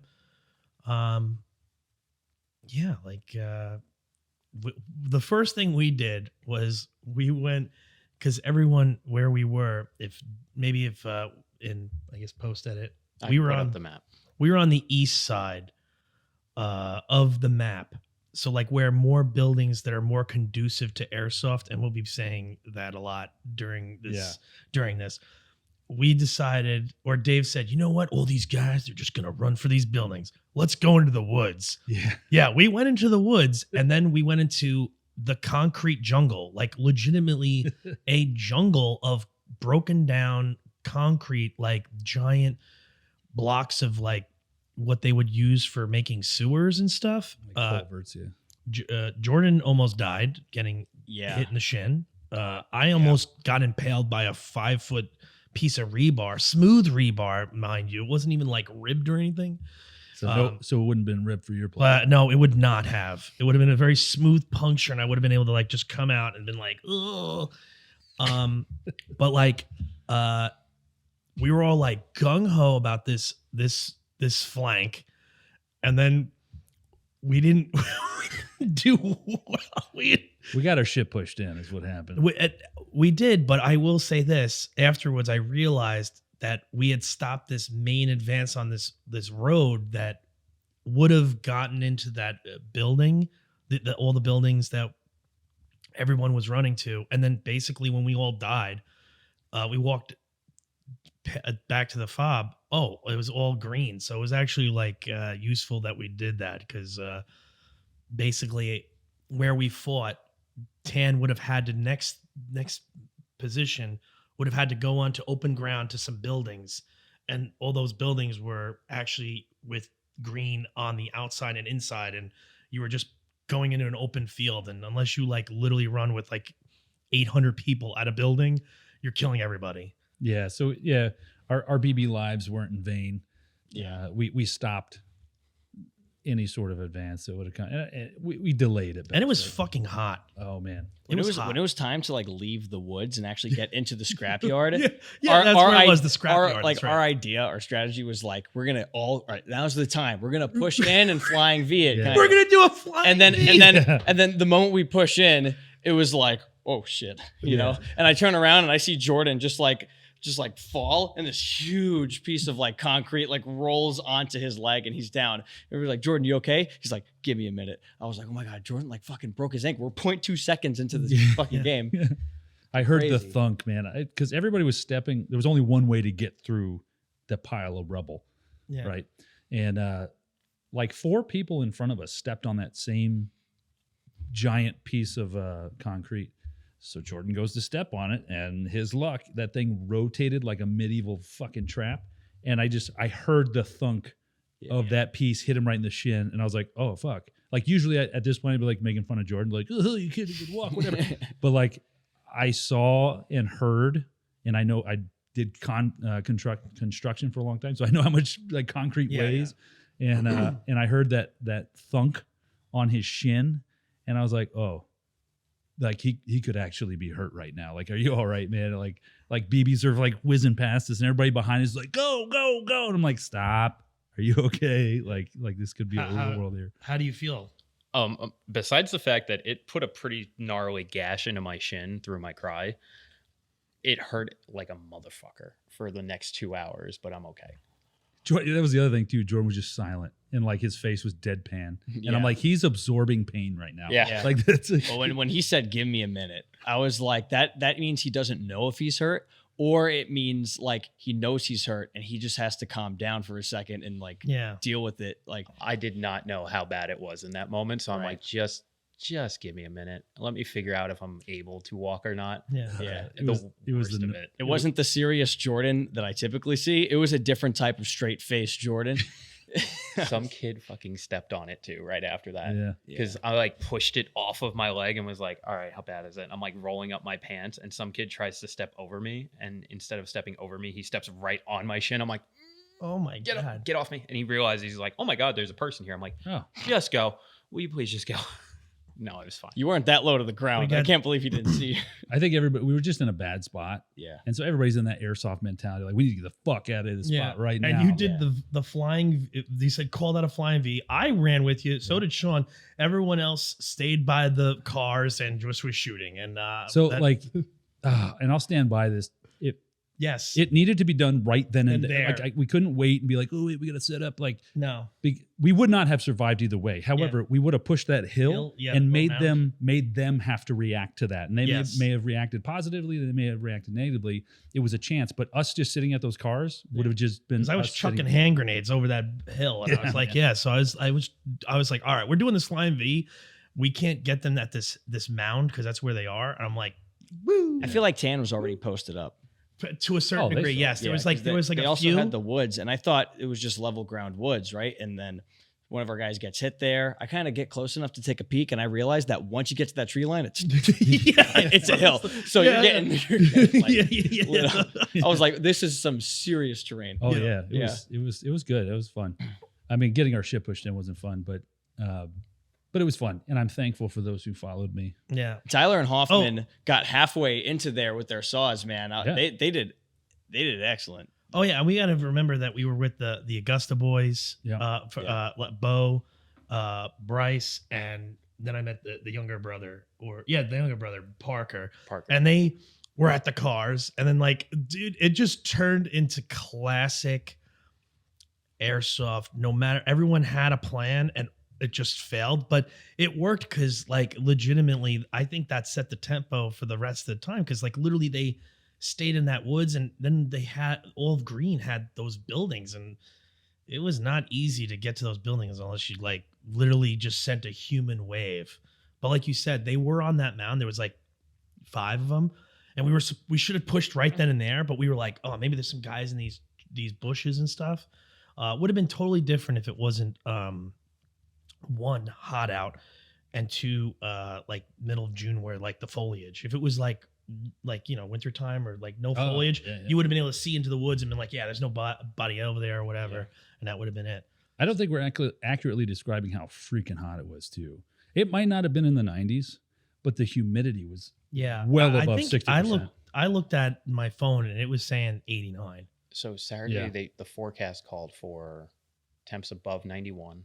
And 65 to 75% humidity. Yeah, we were sweating so much. Like, I think I even said it when we were there. I was like, usually I make fun of people who come to the zoo like, oh, fucking electrolytes. And I was like, this right now, we are taking in. I mean, we each drank well over 2 gallons of water. Yeah. And I only peed twice or 3 times. Dude, I could barely pee because Like- I was literally drinking so much. And I was making sure I didn't feel like a headache. I felt a little bit at one point, but I was drinking a lot. And then I was using the little Kool-Aid Yeah. enhancer. I mean, red drink. I mean, we did have 2 Hikazes. Sure. But I'm saying like those conditions are the conditions for like hyponatremia. Now, you know, I mean, those conditions are like, okay, now we need to start worrying about our salt intake, our minerals and things like that. Yeah. It's usually not at Zulu for 2 hours. Yeah, You know, yeah, you're yeah. not gonna. Oh, I need a Gatorade. No, you probably Especially No. people that were like, even in the parking lot camping, I saw people were drinking beers, don't. man. Oh, sure. People were eating that shit. The nearest food that was like accessible if you were camping Yeah. was McDonald's. Oh boy, buddy. rough. Yeah, but I drank so much water. Every time I went to the fob, I reloaded my cargos with, Yeah. with 2 water bottles, Yeah, same and I here. went out and I would come back with empty water bottles, and any water I found on the field, I chugged that. Yeah. It was like I had to force myself to Yep. drink water. I heard Hoffman say it like, Dave, I'm Yeah. tired of drinking water. I felt that. You know what's funny? I never felt that I had to force myself to drink. I just wanted to drink it. I was like, and I was on that like balance, like of I couldn't pee. I was a little bit below, but I was still okay. Like I think any worse, and I would have been feeling it in my jaw and been like, oh man, I feel. But like you said, definitely, like you were starting to sweat out some salt because I could feel it like on my forehead and like your face when you rub it. Like you feel like the Yeah. salt, Yeah. like this, like the the dirt. And then the sun, like, yo, and then obviously, I mean, you maybe noticed my face, but like, I literally have like a band from wearing a headband, and like, Tyler has Oakley goggle, like dust like the dust off, like, Yeah. like, but dude, the sun was bad. And you know what's funny? I had a little bit of sunscreen in my thing. I never put it on because we were so worried about other shit. The sun definitely hit a little bit different, man. It was like, it was noticeably hotter. It's like there's a hole in the ozone layer, and it's right above Muscatatuck. Like it's right there, because every time the clouds would come over, you would feel it. You're like, oh, sweet relief, and then the cloud would go by, and you're like instantly back into the frying pan. You're like, You know what it also was? It was, Indiana's more south than New York. Sure. So now the earth is tilting. So now we're getting a more direct angle of insolation. Yeah. So that right. more direct angle that we're getting right now in New York is why it's summer, but in Indiana, it's like worse. It was like yeah, getting closer to like equator, the equator is actually much more further south. tame during June, Oh, But, really? like, I didn't know that. well, because the Earth is on an Oh, axis. yeah, that makes so, sense. so Yeah, actually yeah, it's during spring and fall, That's- right at the oh. beginning of those Oh, yeah, yeah, seasons that where makes the earth sense. is actually Oh, yeah. level with the sun. So That makes total sense. now if the sun's like here and now we're in New York on top of the planet, right? Yeah. And now it's starting to tilt this way, we get a more direct angle, and Indiana's just closer to that.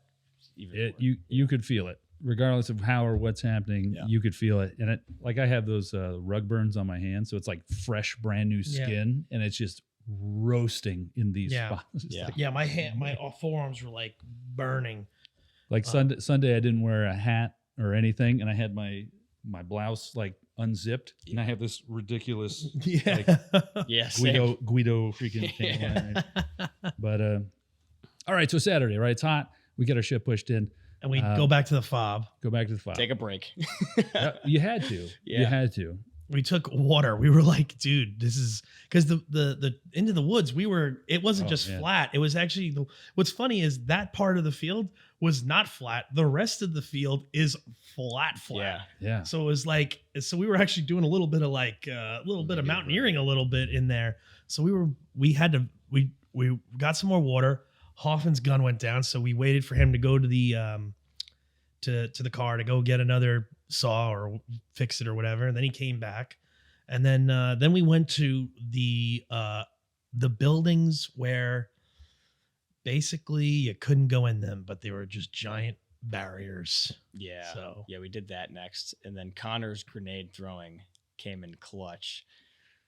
yeah, so like here's one negative about the game is a lot of buildings were not in play, and it affected the airsoft game was played because the distances between the buildings, even generally, were I would say over 100 yards Yeah. in general, Yeah, or like well beyond- outside of well, like BB gun. yeah, There but was you could see people, which was the worst part. Be like, oh, Yeah. they're over there. To be specific, you're talking about the west part of the AO. The west part of Kind the AO. Well, kind of just the center, right? Yeah, the Yeah. center. Yeah, the center was The kind part of where the most fighting happened. where the most battle happened, because it basically turned into like Civil War battle lines on Saturday.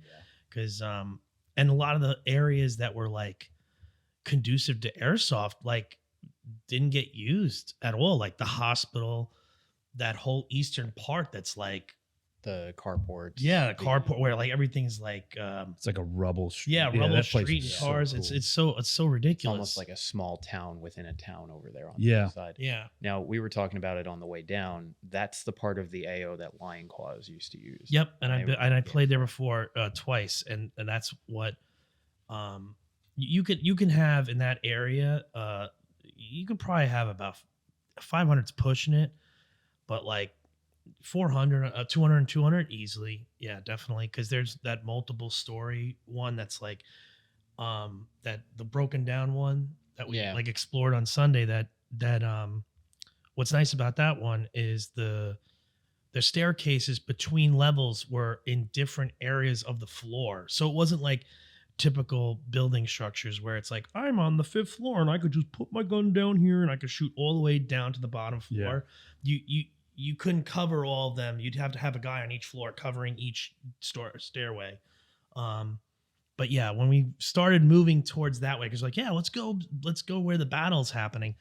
And then, yeah, fighting alongside a building in just basically what not shadowing. What's when you go over a crest and then you're skylighting. Yeah. What's the term for if you're just along a building and you're just like there? I don't know. Silhouetting. I don't know. Silhouetting. Yeah. That's I'm gonna call it that. Like you literally just that's what happened the entire time, and yeah, that was crazy. And it was almost like a standoff, right? Because Yeah. you're behind your building. There's 100 yards of open ground. They're behind their building. You both see each other. Yeah. And so it's a waiting game. Like you wait for them to push you, or if not, you get online and you civil war. And across, some of you those know? buildings were like 50 yards like long Yep. to the next corner. They were actually quite long. So there was a couple of those center buildings that were even longer than that. They were like, okay, I mean, if you had a machine gun or some gun that did full auto, you were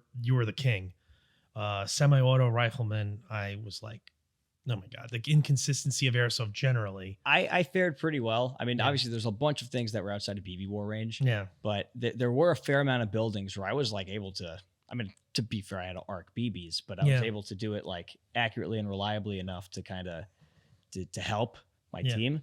But you know, there was long distances, and like the really cool firefights happened within certain areas, because like it almost felt like there's this huge property. And in that property, there's these locations that would be great if you just put a border around them and had a little game there. Oh yeah, You yeah. know, Okay, I get you. I see what you're saying. And because you had all these cool little maps on the AO, yeah. right? You have these cool sites on the whole AO, and Yeah. then you had this big actual front line that was just drawn by the mass amount of players. Mhm. You know, like you couldn't just nobody was just going to break that line to be like, all right, now we're going to have a firefight in prison.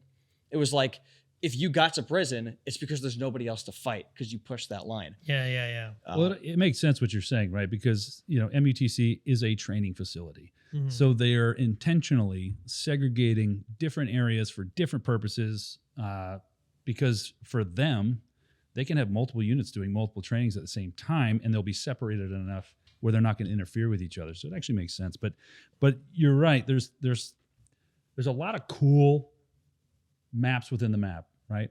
I mean, the hospital could have been its own.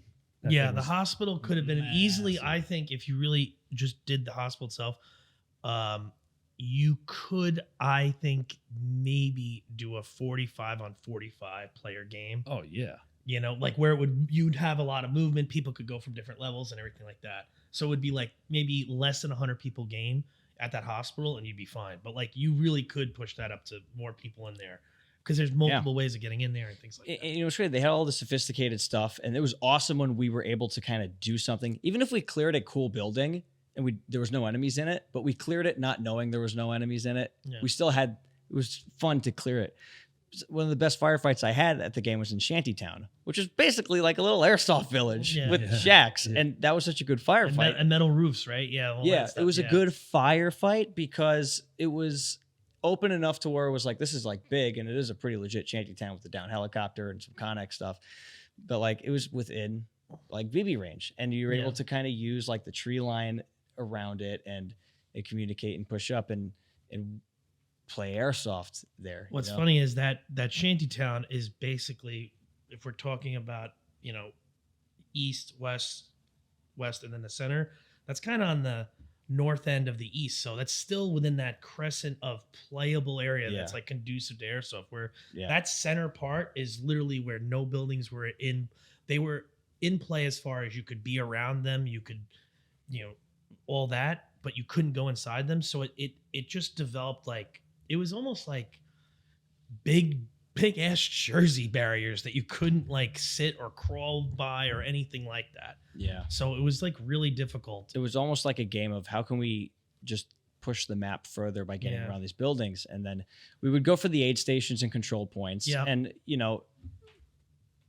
I didn't feel like I had much of an aim for the game. Yeah. I wasn't going out of my way to specifically find flags for aid stations or CPs to capture. It was just like, if that's where the firefight was, I just wanted to be in the firefight. And then it just so happened that if it were around a control point or aid station, we would do that. But I feel like I could have skipped fighting for some aid stations at certain points and just went around the whole thing. Yes. It would have probably been worth it to do a real flank. You could do a real flank at that game. That game, I will say this, out of most of the big airsoft games I've been to, it didn't feel like 1,100 people there. Not at all. So if the buildings in the center were able to walk through, you could easily do 1,000 versus 1,000. I think with that whole map, you'd be able to do like. Oh, you saying a 2,000 person? 2,000 person game. I think so. Yeah. If you had the buildings available, if the buildings that were like closed off, because there was a lot. Because obviously before the game, oh, that's right. It was like the cinema and like all that. There was a cinema. Right. There was like Yeah. a lot of other things that like down on the west end that just weren't used either. There was like, it looked like 3 buildings where like actual DOD guys were going in there, like at least in Multicam Universe and National Guard. There was one in the center on the north end. One in the center and the north end. There was it was called Top Academy or Top something like that. Yep. So I think that was like that's a real like a career center for the National Guard. Isn't that where we were on? Yes. Like at the end of Saturday, where we were like cross working the covering corners. Yep. Yeah. But really, where the main fighting happened, because it was kind of on the most. Okay, so you're looking at the map. The westernmost center was the school. That where we did where that was where the most fighting happened. That whole like line was. But it wasn't most of the time. man, like the fighting was centralized there. Because it was the one building over in that general area. Yeah, that you like could go into. Like for a time until we pushed them into the spawn, and like, but I mean, like we cleared it once. Yeah, where there was actually a bad guy, and that was so, and we were so ready for it. I was so amped. I was like, so amped. Like we could have written the procedure how to airsoft clear a building in 5 minutes and kill everyone in there because that's what we did. We were just so like. Was that the push I was in for? I don't know. It was on the second floor of the school. I don't know when we were in the school, right, and we were going through there.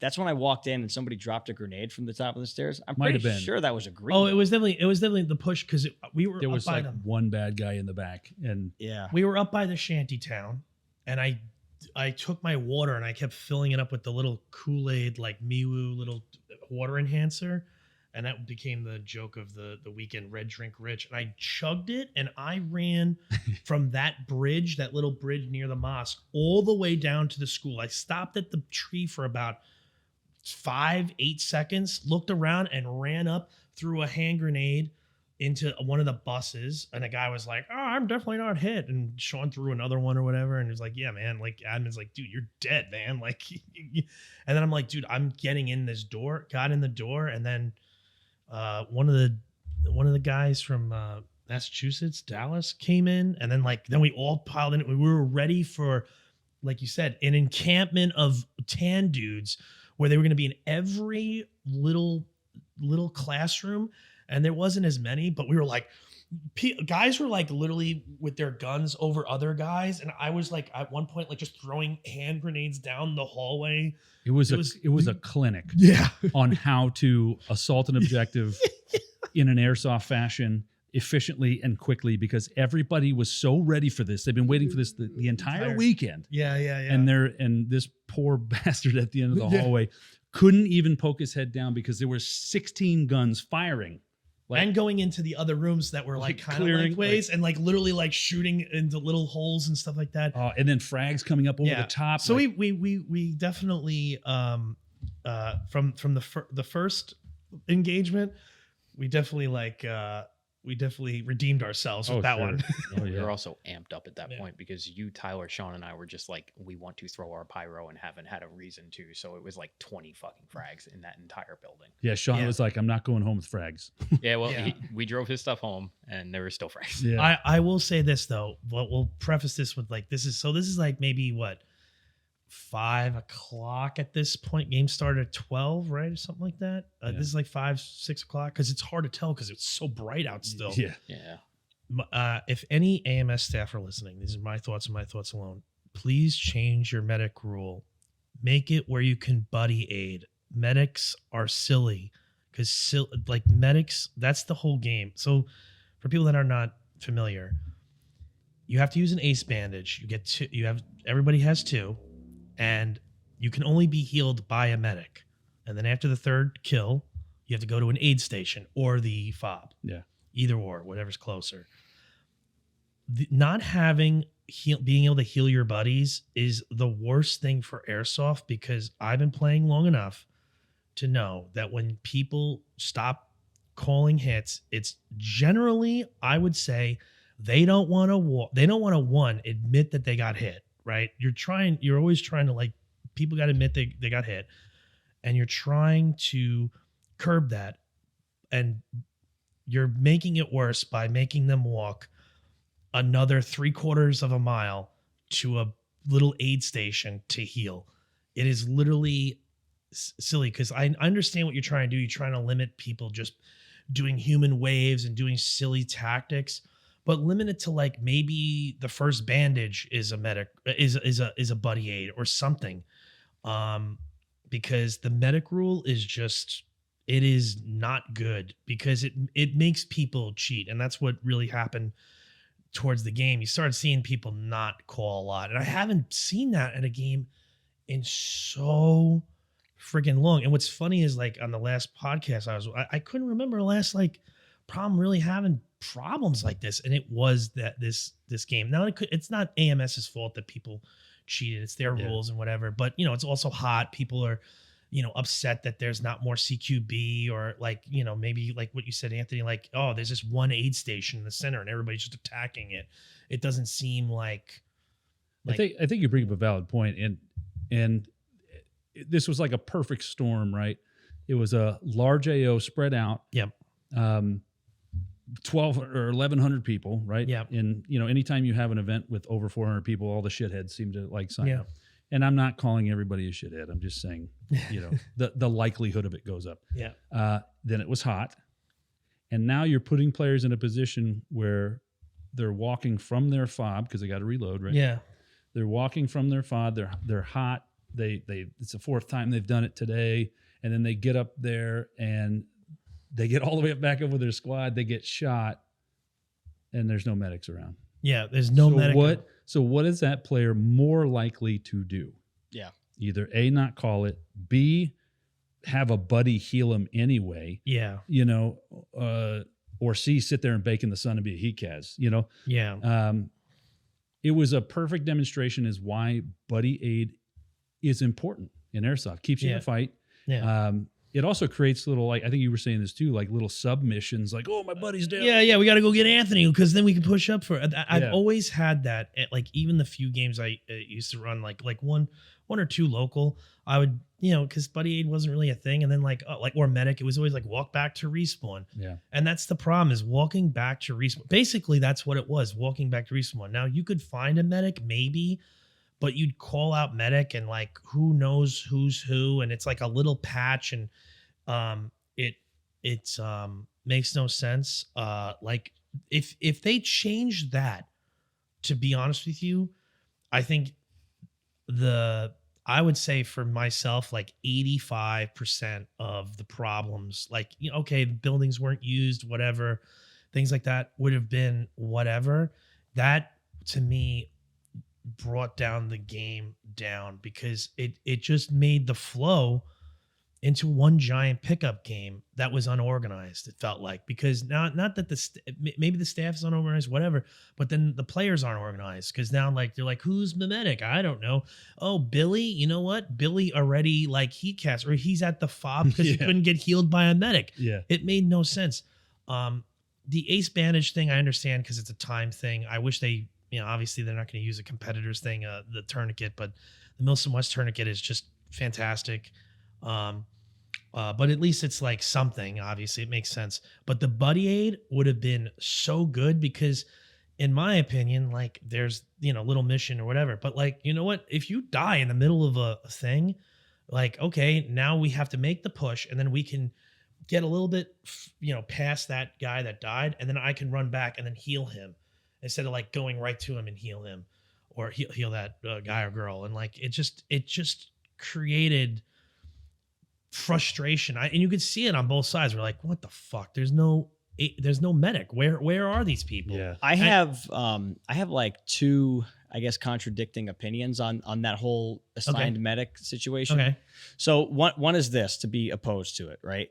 This was a huge AO. Everybody had to walk. Death meant that you're pretty much walking a mile. Yeah. Like I'm not exaggerating when I much, say I had to have walked close to 40 miles. You walked like what, 20 miles on Saturday? No. So I actually just looked at it this morning. I think total for the event was above 20. Yeah, that's Total. Okay. That's pretty much Okay. on average with us. It was about just based on what you said on Saturday, I was like, I walked way more than Dave. So my numbers, I thought I walked 40. Still, dying meant you had to walk really far. All right. And if you went back to an aid station, this is another kind of, I guess, thing that needs to be worked on that's outside of the medic rule, right? But there was not always water at the aid stations. In fact, I think most of the time there wasn't water at the aid station. There was half-drank waters. There was waters. Oh, motherfuckers! There was waters that people took one sip and there left is it a there. special place in hell for these Neanderthal motherfuckers on a weekend like that, who go up to an aid station. Meanwhile, everybody brought water for this purpose, right? So there's 1,100 people. Each person bought a case. So there's plenty of water for everyone to go around. Our right? fob was plentiful of water. Yes, but the but aid stations. The aid stations are out in the middle of the field. They're like capture points, right?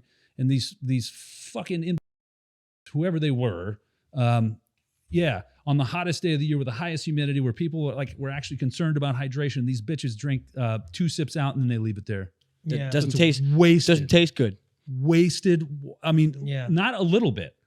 50 bottles of half-drank water, and that drove me fucking insane. At least take it with you. I would have definitely, towards the Saturday, and then even the second day on Sunday, water was a serious issue for a lot of people. And I definitely, for the future. Now, the one thing they did have is I'll put a star on this. They did have U-Hauls for each side to drive them to the fob. Now, in the briefing, it was any U-Haul you got into, they would take you to a fob.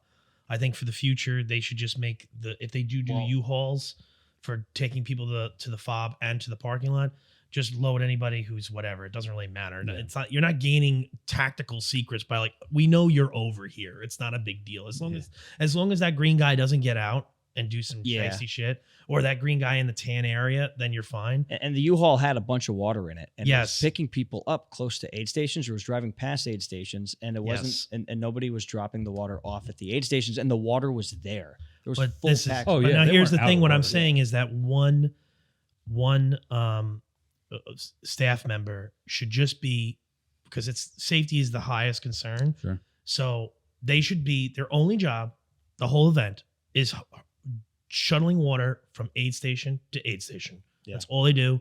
They drop it off. They put a case in. That's it. I will say that it's good that they had some coolers out there. There was some push for it. So for maybe next time they understand, they just have one guy that's his only job is water. That's it. That's all he does. Especially on Sunday, right? Because Saturday, everybody's, should have been preparing by Yes. hydrating, whatever, right? And, we drank 2 gallons of water easily, right? But that takes a toll on your body. Even if you're hydrating correctly and you feel okay, you go back to our glorious Airbnb, take a shower, put your camis in a washer dryer. That way you're nice and fresh for the next day. Your body's still in a depleted state. Yeah. You may not feel that way. So it's far more important on Sunday to make sure that water's there than it really is on Saturday. And it was on Sunday where the event's been on for 18 plus hours that logistical cycle should have been mastered. Yes. And on Sunday, there should have been no issues with water being at these checkpoints. And I think if you have some communication between, look, where the battles are happening with staff, and you go, hey, man, we're going to be running out of water here. Like maybe take, you don't have to fill up the one that's conquered all the way somewhere else and what have you, and delegate that accordingly. Definitely. And, here's another thing, it's, this is obviously an event host can host at any point, but maybe, Milsim West, they don't host anything after May. That's it. May to September. That's it, because they had the one game in South Carolina where too many people heat cast. Oh, 50% of the game heat. Yeah. cast. And even with blivets and everything, you're not pissing, you're just sweating it out. And people are not, your regular person isn't accustomed to that. I'm not accustomed to that. You know what I mean? Unless you live in that climate, you're used to that kind of thing and you're hurting yourself quite a bit. And, it's like a hiccup. It's not totally bad, but that would be for the future, would be the water guy at an event. Every event should be I am the water guy, and The that's water all boy. and that's a water boy, and that's all they do is bring water to the fobs and to these aid stations, and it doesn't matter. And literally, if I saw a tan player walking, he's not getting healed at this one that we conquered, but if he needs water, just grab a water, buddy. We don't need to really die in airsoft. Come on, guy. I guess my only gripe with the whole thing, because I understand logistics is hard. Yeah, logistics is hard at that event, But, especially first time. And honestly, to be super fair, for their first time having that many players at this AO, they did a great job. Yeah. It was just like you said, a couple hiccups. But the only part that to me was frustrating is that we went to that very popular CP. There was a staff member there. Mm-hmm. And we said, hey, there's no water. There you go, strike one, right? So we went out and we did our thing, and maybe an hour later we came back to that same CP and the cooler was still empty, no water. I looked at the same staff member and I It was still in the same position that you had. I was like, hey man, there's still no water. And this is a time later. And he's like, they're working on it. Meanwhile, this U-Haul truck's been driving around. There's a fucking U-Haul truck is full of water, right? Okay.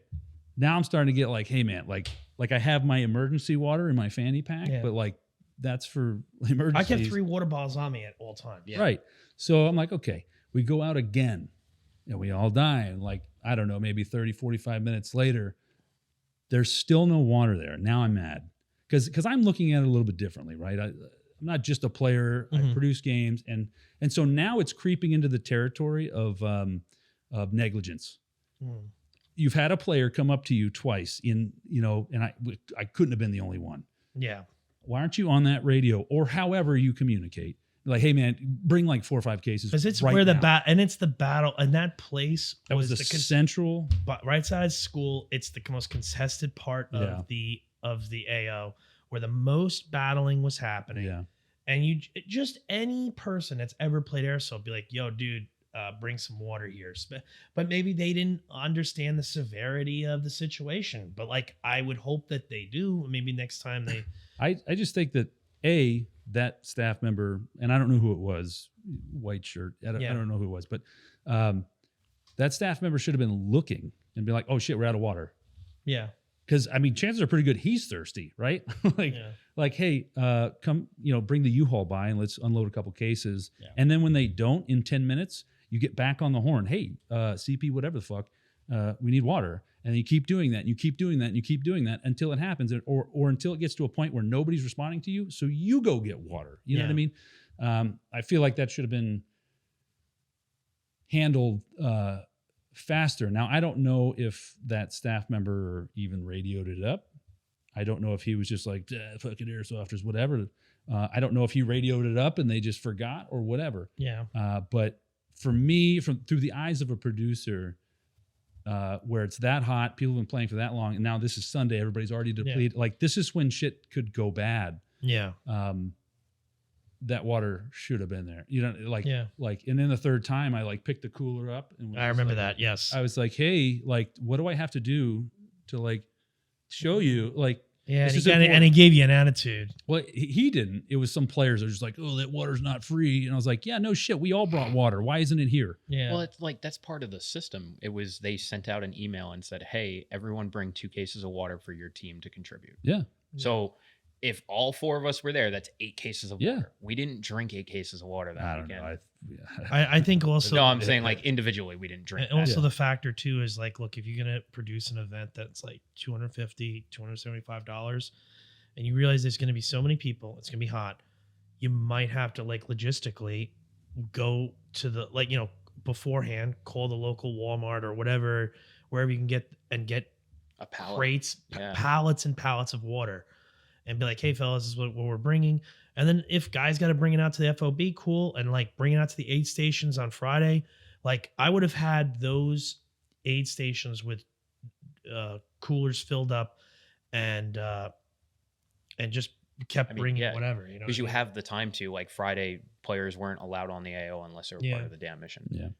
I guess you the only don't thing would need- have. Well, no, I'm just saying because like if you have, hypothetically speaking, let's say you have 40 to 50 staff members, Yeah. you don't need all 40 to 50 in Chrono and registration. You can Mhm. send 10 out and be like, hey, go stock the aid stations now. Yeah. And then in that moment, like the U-Hauls were driving around. Yeah. They had the water, Yeah. but there was like a lack of communication between staff on the ground and staff in the trucks. Yeah. And then we had to walk damn near half a mile to a different aid station on the other side of the AO where there was no fighting going on. And what did we find? We found 10 cases of water. Yeah. So Yeah. like from a logistics standpoint, there's something going wrong there, but also now as a company, it starts to look bad because then the community looks at this and goes, oh, well, they didn't understand the whole water thing. And now this is starting to look bad on AMS as a whole because you couldn't Yeah. keep your players hydrated. And you get those people that go, well, you should have just brought your own water. Like you can bring water bottles. We did. We gave 2 cases of water per person Yeah. Yeah. through the game. And here's the other factor too is like at other at another producer they always make the blivets, right? And I'm able to ask my cadre, yo, where's the water? And they're able to find it or get it to a location where we can get it. Like there's I don't know, I just never felt the concern. But then that's the problem with like water at other events when it's cooler out. Yeah, you do sweat and perspirate, but like you're not to the level that we were. That's where the danger is, where you're literally like just fucking, you can't pee. You're not even peeing anymore. But yeah, it was. I mean, I think that's the part we need to like. The reason why we're going so kind of hard on the water thing is because we can't properly convey like how much work your body was actually doing. Yeah. People Yeah. die. Yeah. That's like that's probably one of the more And it makes- common ways that adults die. I mean, like I said, for us, the field that harps on drink your water, Yeah. like every Friday, the water post, remember, drink your water, bring water with you to the field. Yeah. Still in our group, we had 18 people? Yeah. We still had 2 dudes that heat cast. Yep. was it In 2 our or group. one? I thought it was Ethan and one of the Massachusetts kids. Oh. So like even within our group where we're so hyperactive about you need to drink water, make sure you're drinking water, we had 2 people who were like, I'm heat casting out. Like I know what this is. And then Ethan's throwing up and we're getting a staff member to get him off the field. Yeah. They did a great job with that. They got him right in a pickup truck, took him off the field. We stripped his kit off and we made sure he was getting water. But even in a group like ours where it's such a high concern, it still happened. Yeah. Sure. Yeah. I mean, and isn't it crazy though? Generally speaking, and veering some of the, I guess the blame on the logistics.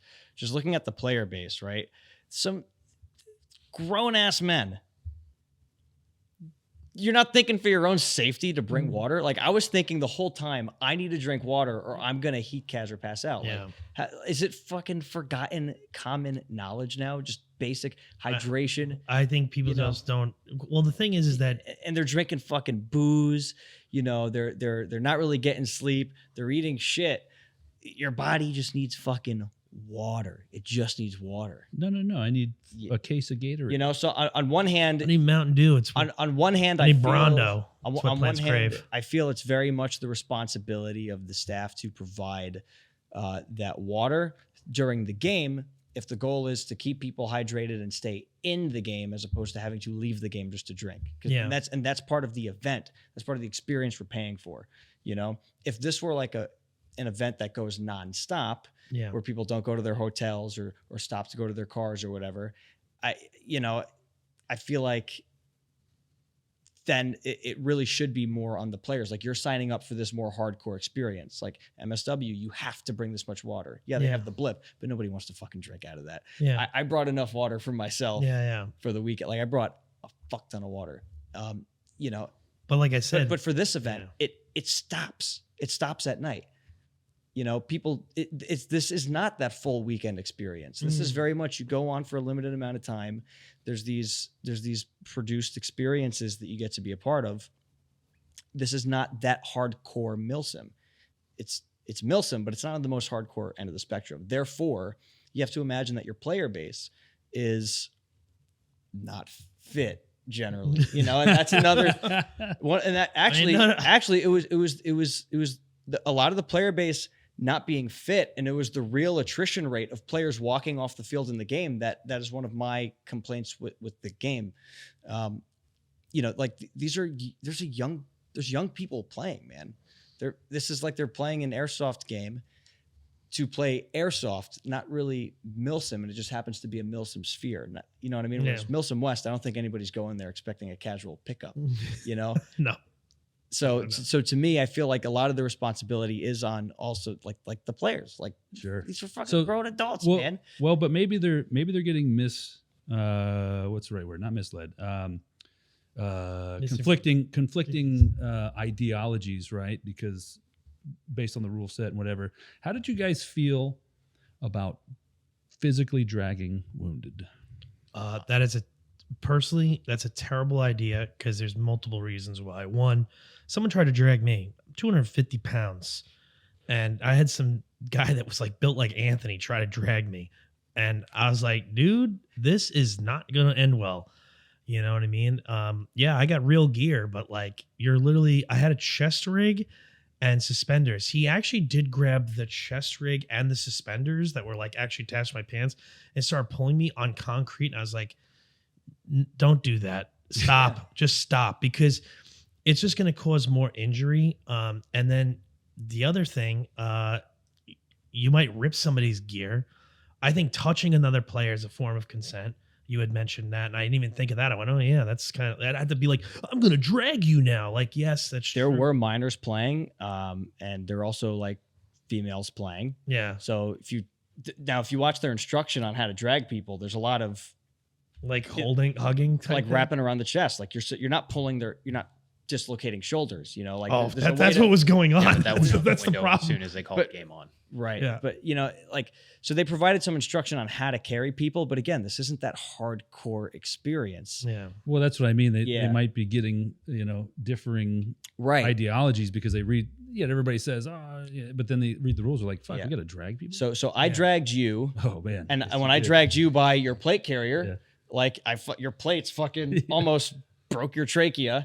Yeah. I dragged Airsoft drone footage Tyler, and my gun like hit the back of his head because it was on the sling, Yeah. and that fucking hurt him. Yeah. And I saw somebody saying he dislocated his shoulder, he had to pop it back, and I also saw people just not abiding by that rule and just look, walking. And I didn't even think that was like man, like breaking the game. no, absolutely Yeah. not. And I think the airsoft drag is okay. 2 hands, you walk, Yeah. there you go. And I mean, this Oh, AO, you're saying like being able to stand up and walk Yeah, to he's a talking about location. doing the Yeah. admin mode. Oh, okay. The- Not the actual drag. No, no, I'm saying like I don't know. My personal opinion about it is I don't think that dragging, like for real dragging, Yeah. is necessarily true to the AMS brand. Okay. I don't think when people sign up, they're not looking for that aspect Mm-hmm. of an AMS game, and I think it does more harm than good.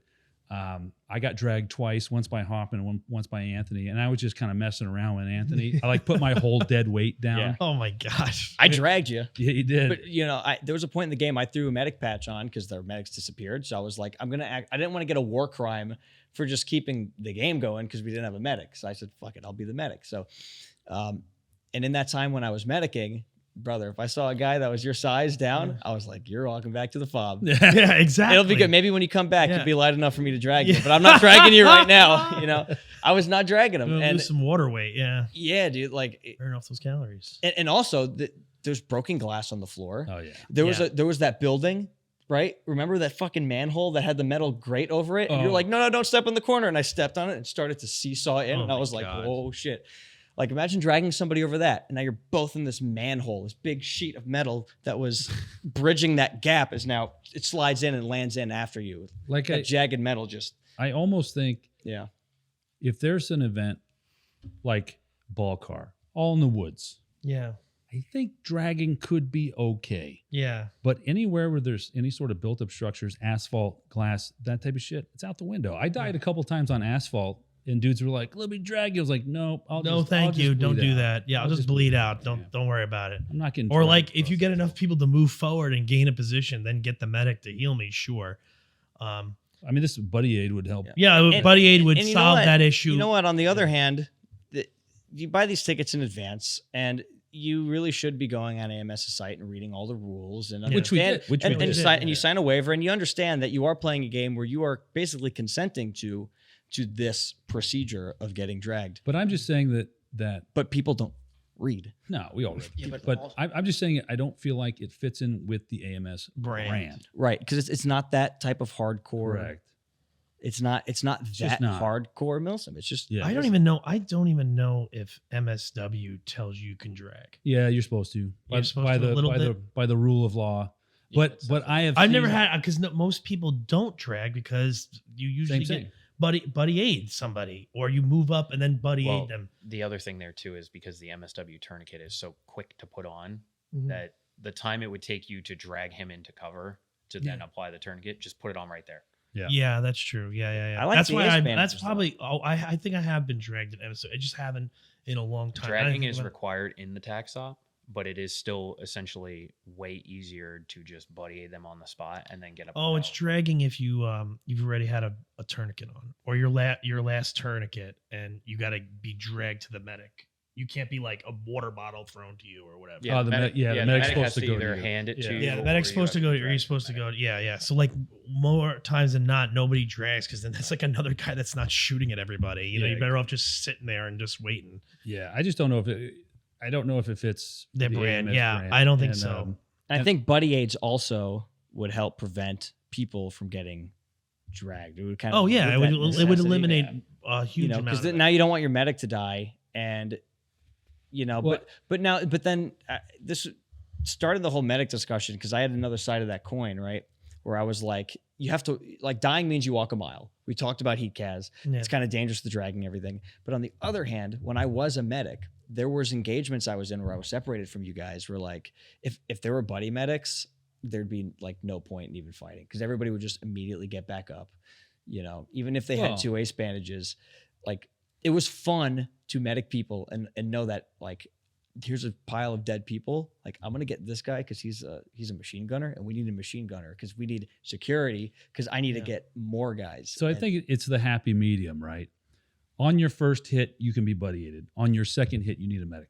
So that still keeps the importance of the medic, and it also prevents you from just doing exactly what you human said. airsoft, like just wave. And Yeah, because like, you could only- human centipede type tactics. Yeah, you can only do that once. yeah. And now you're like, fuck.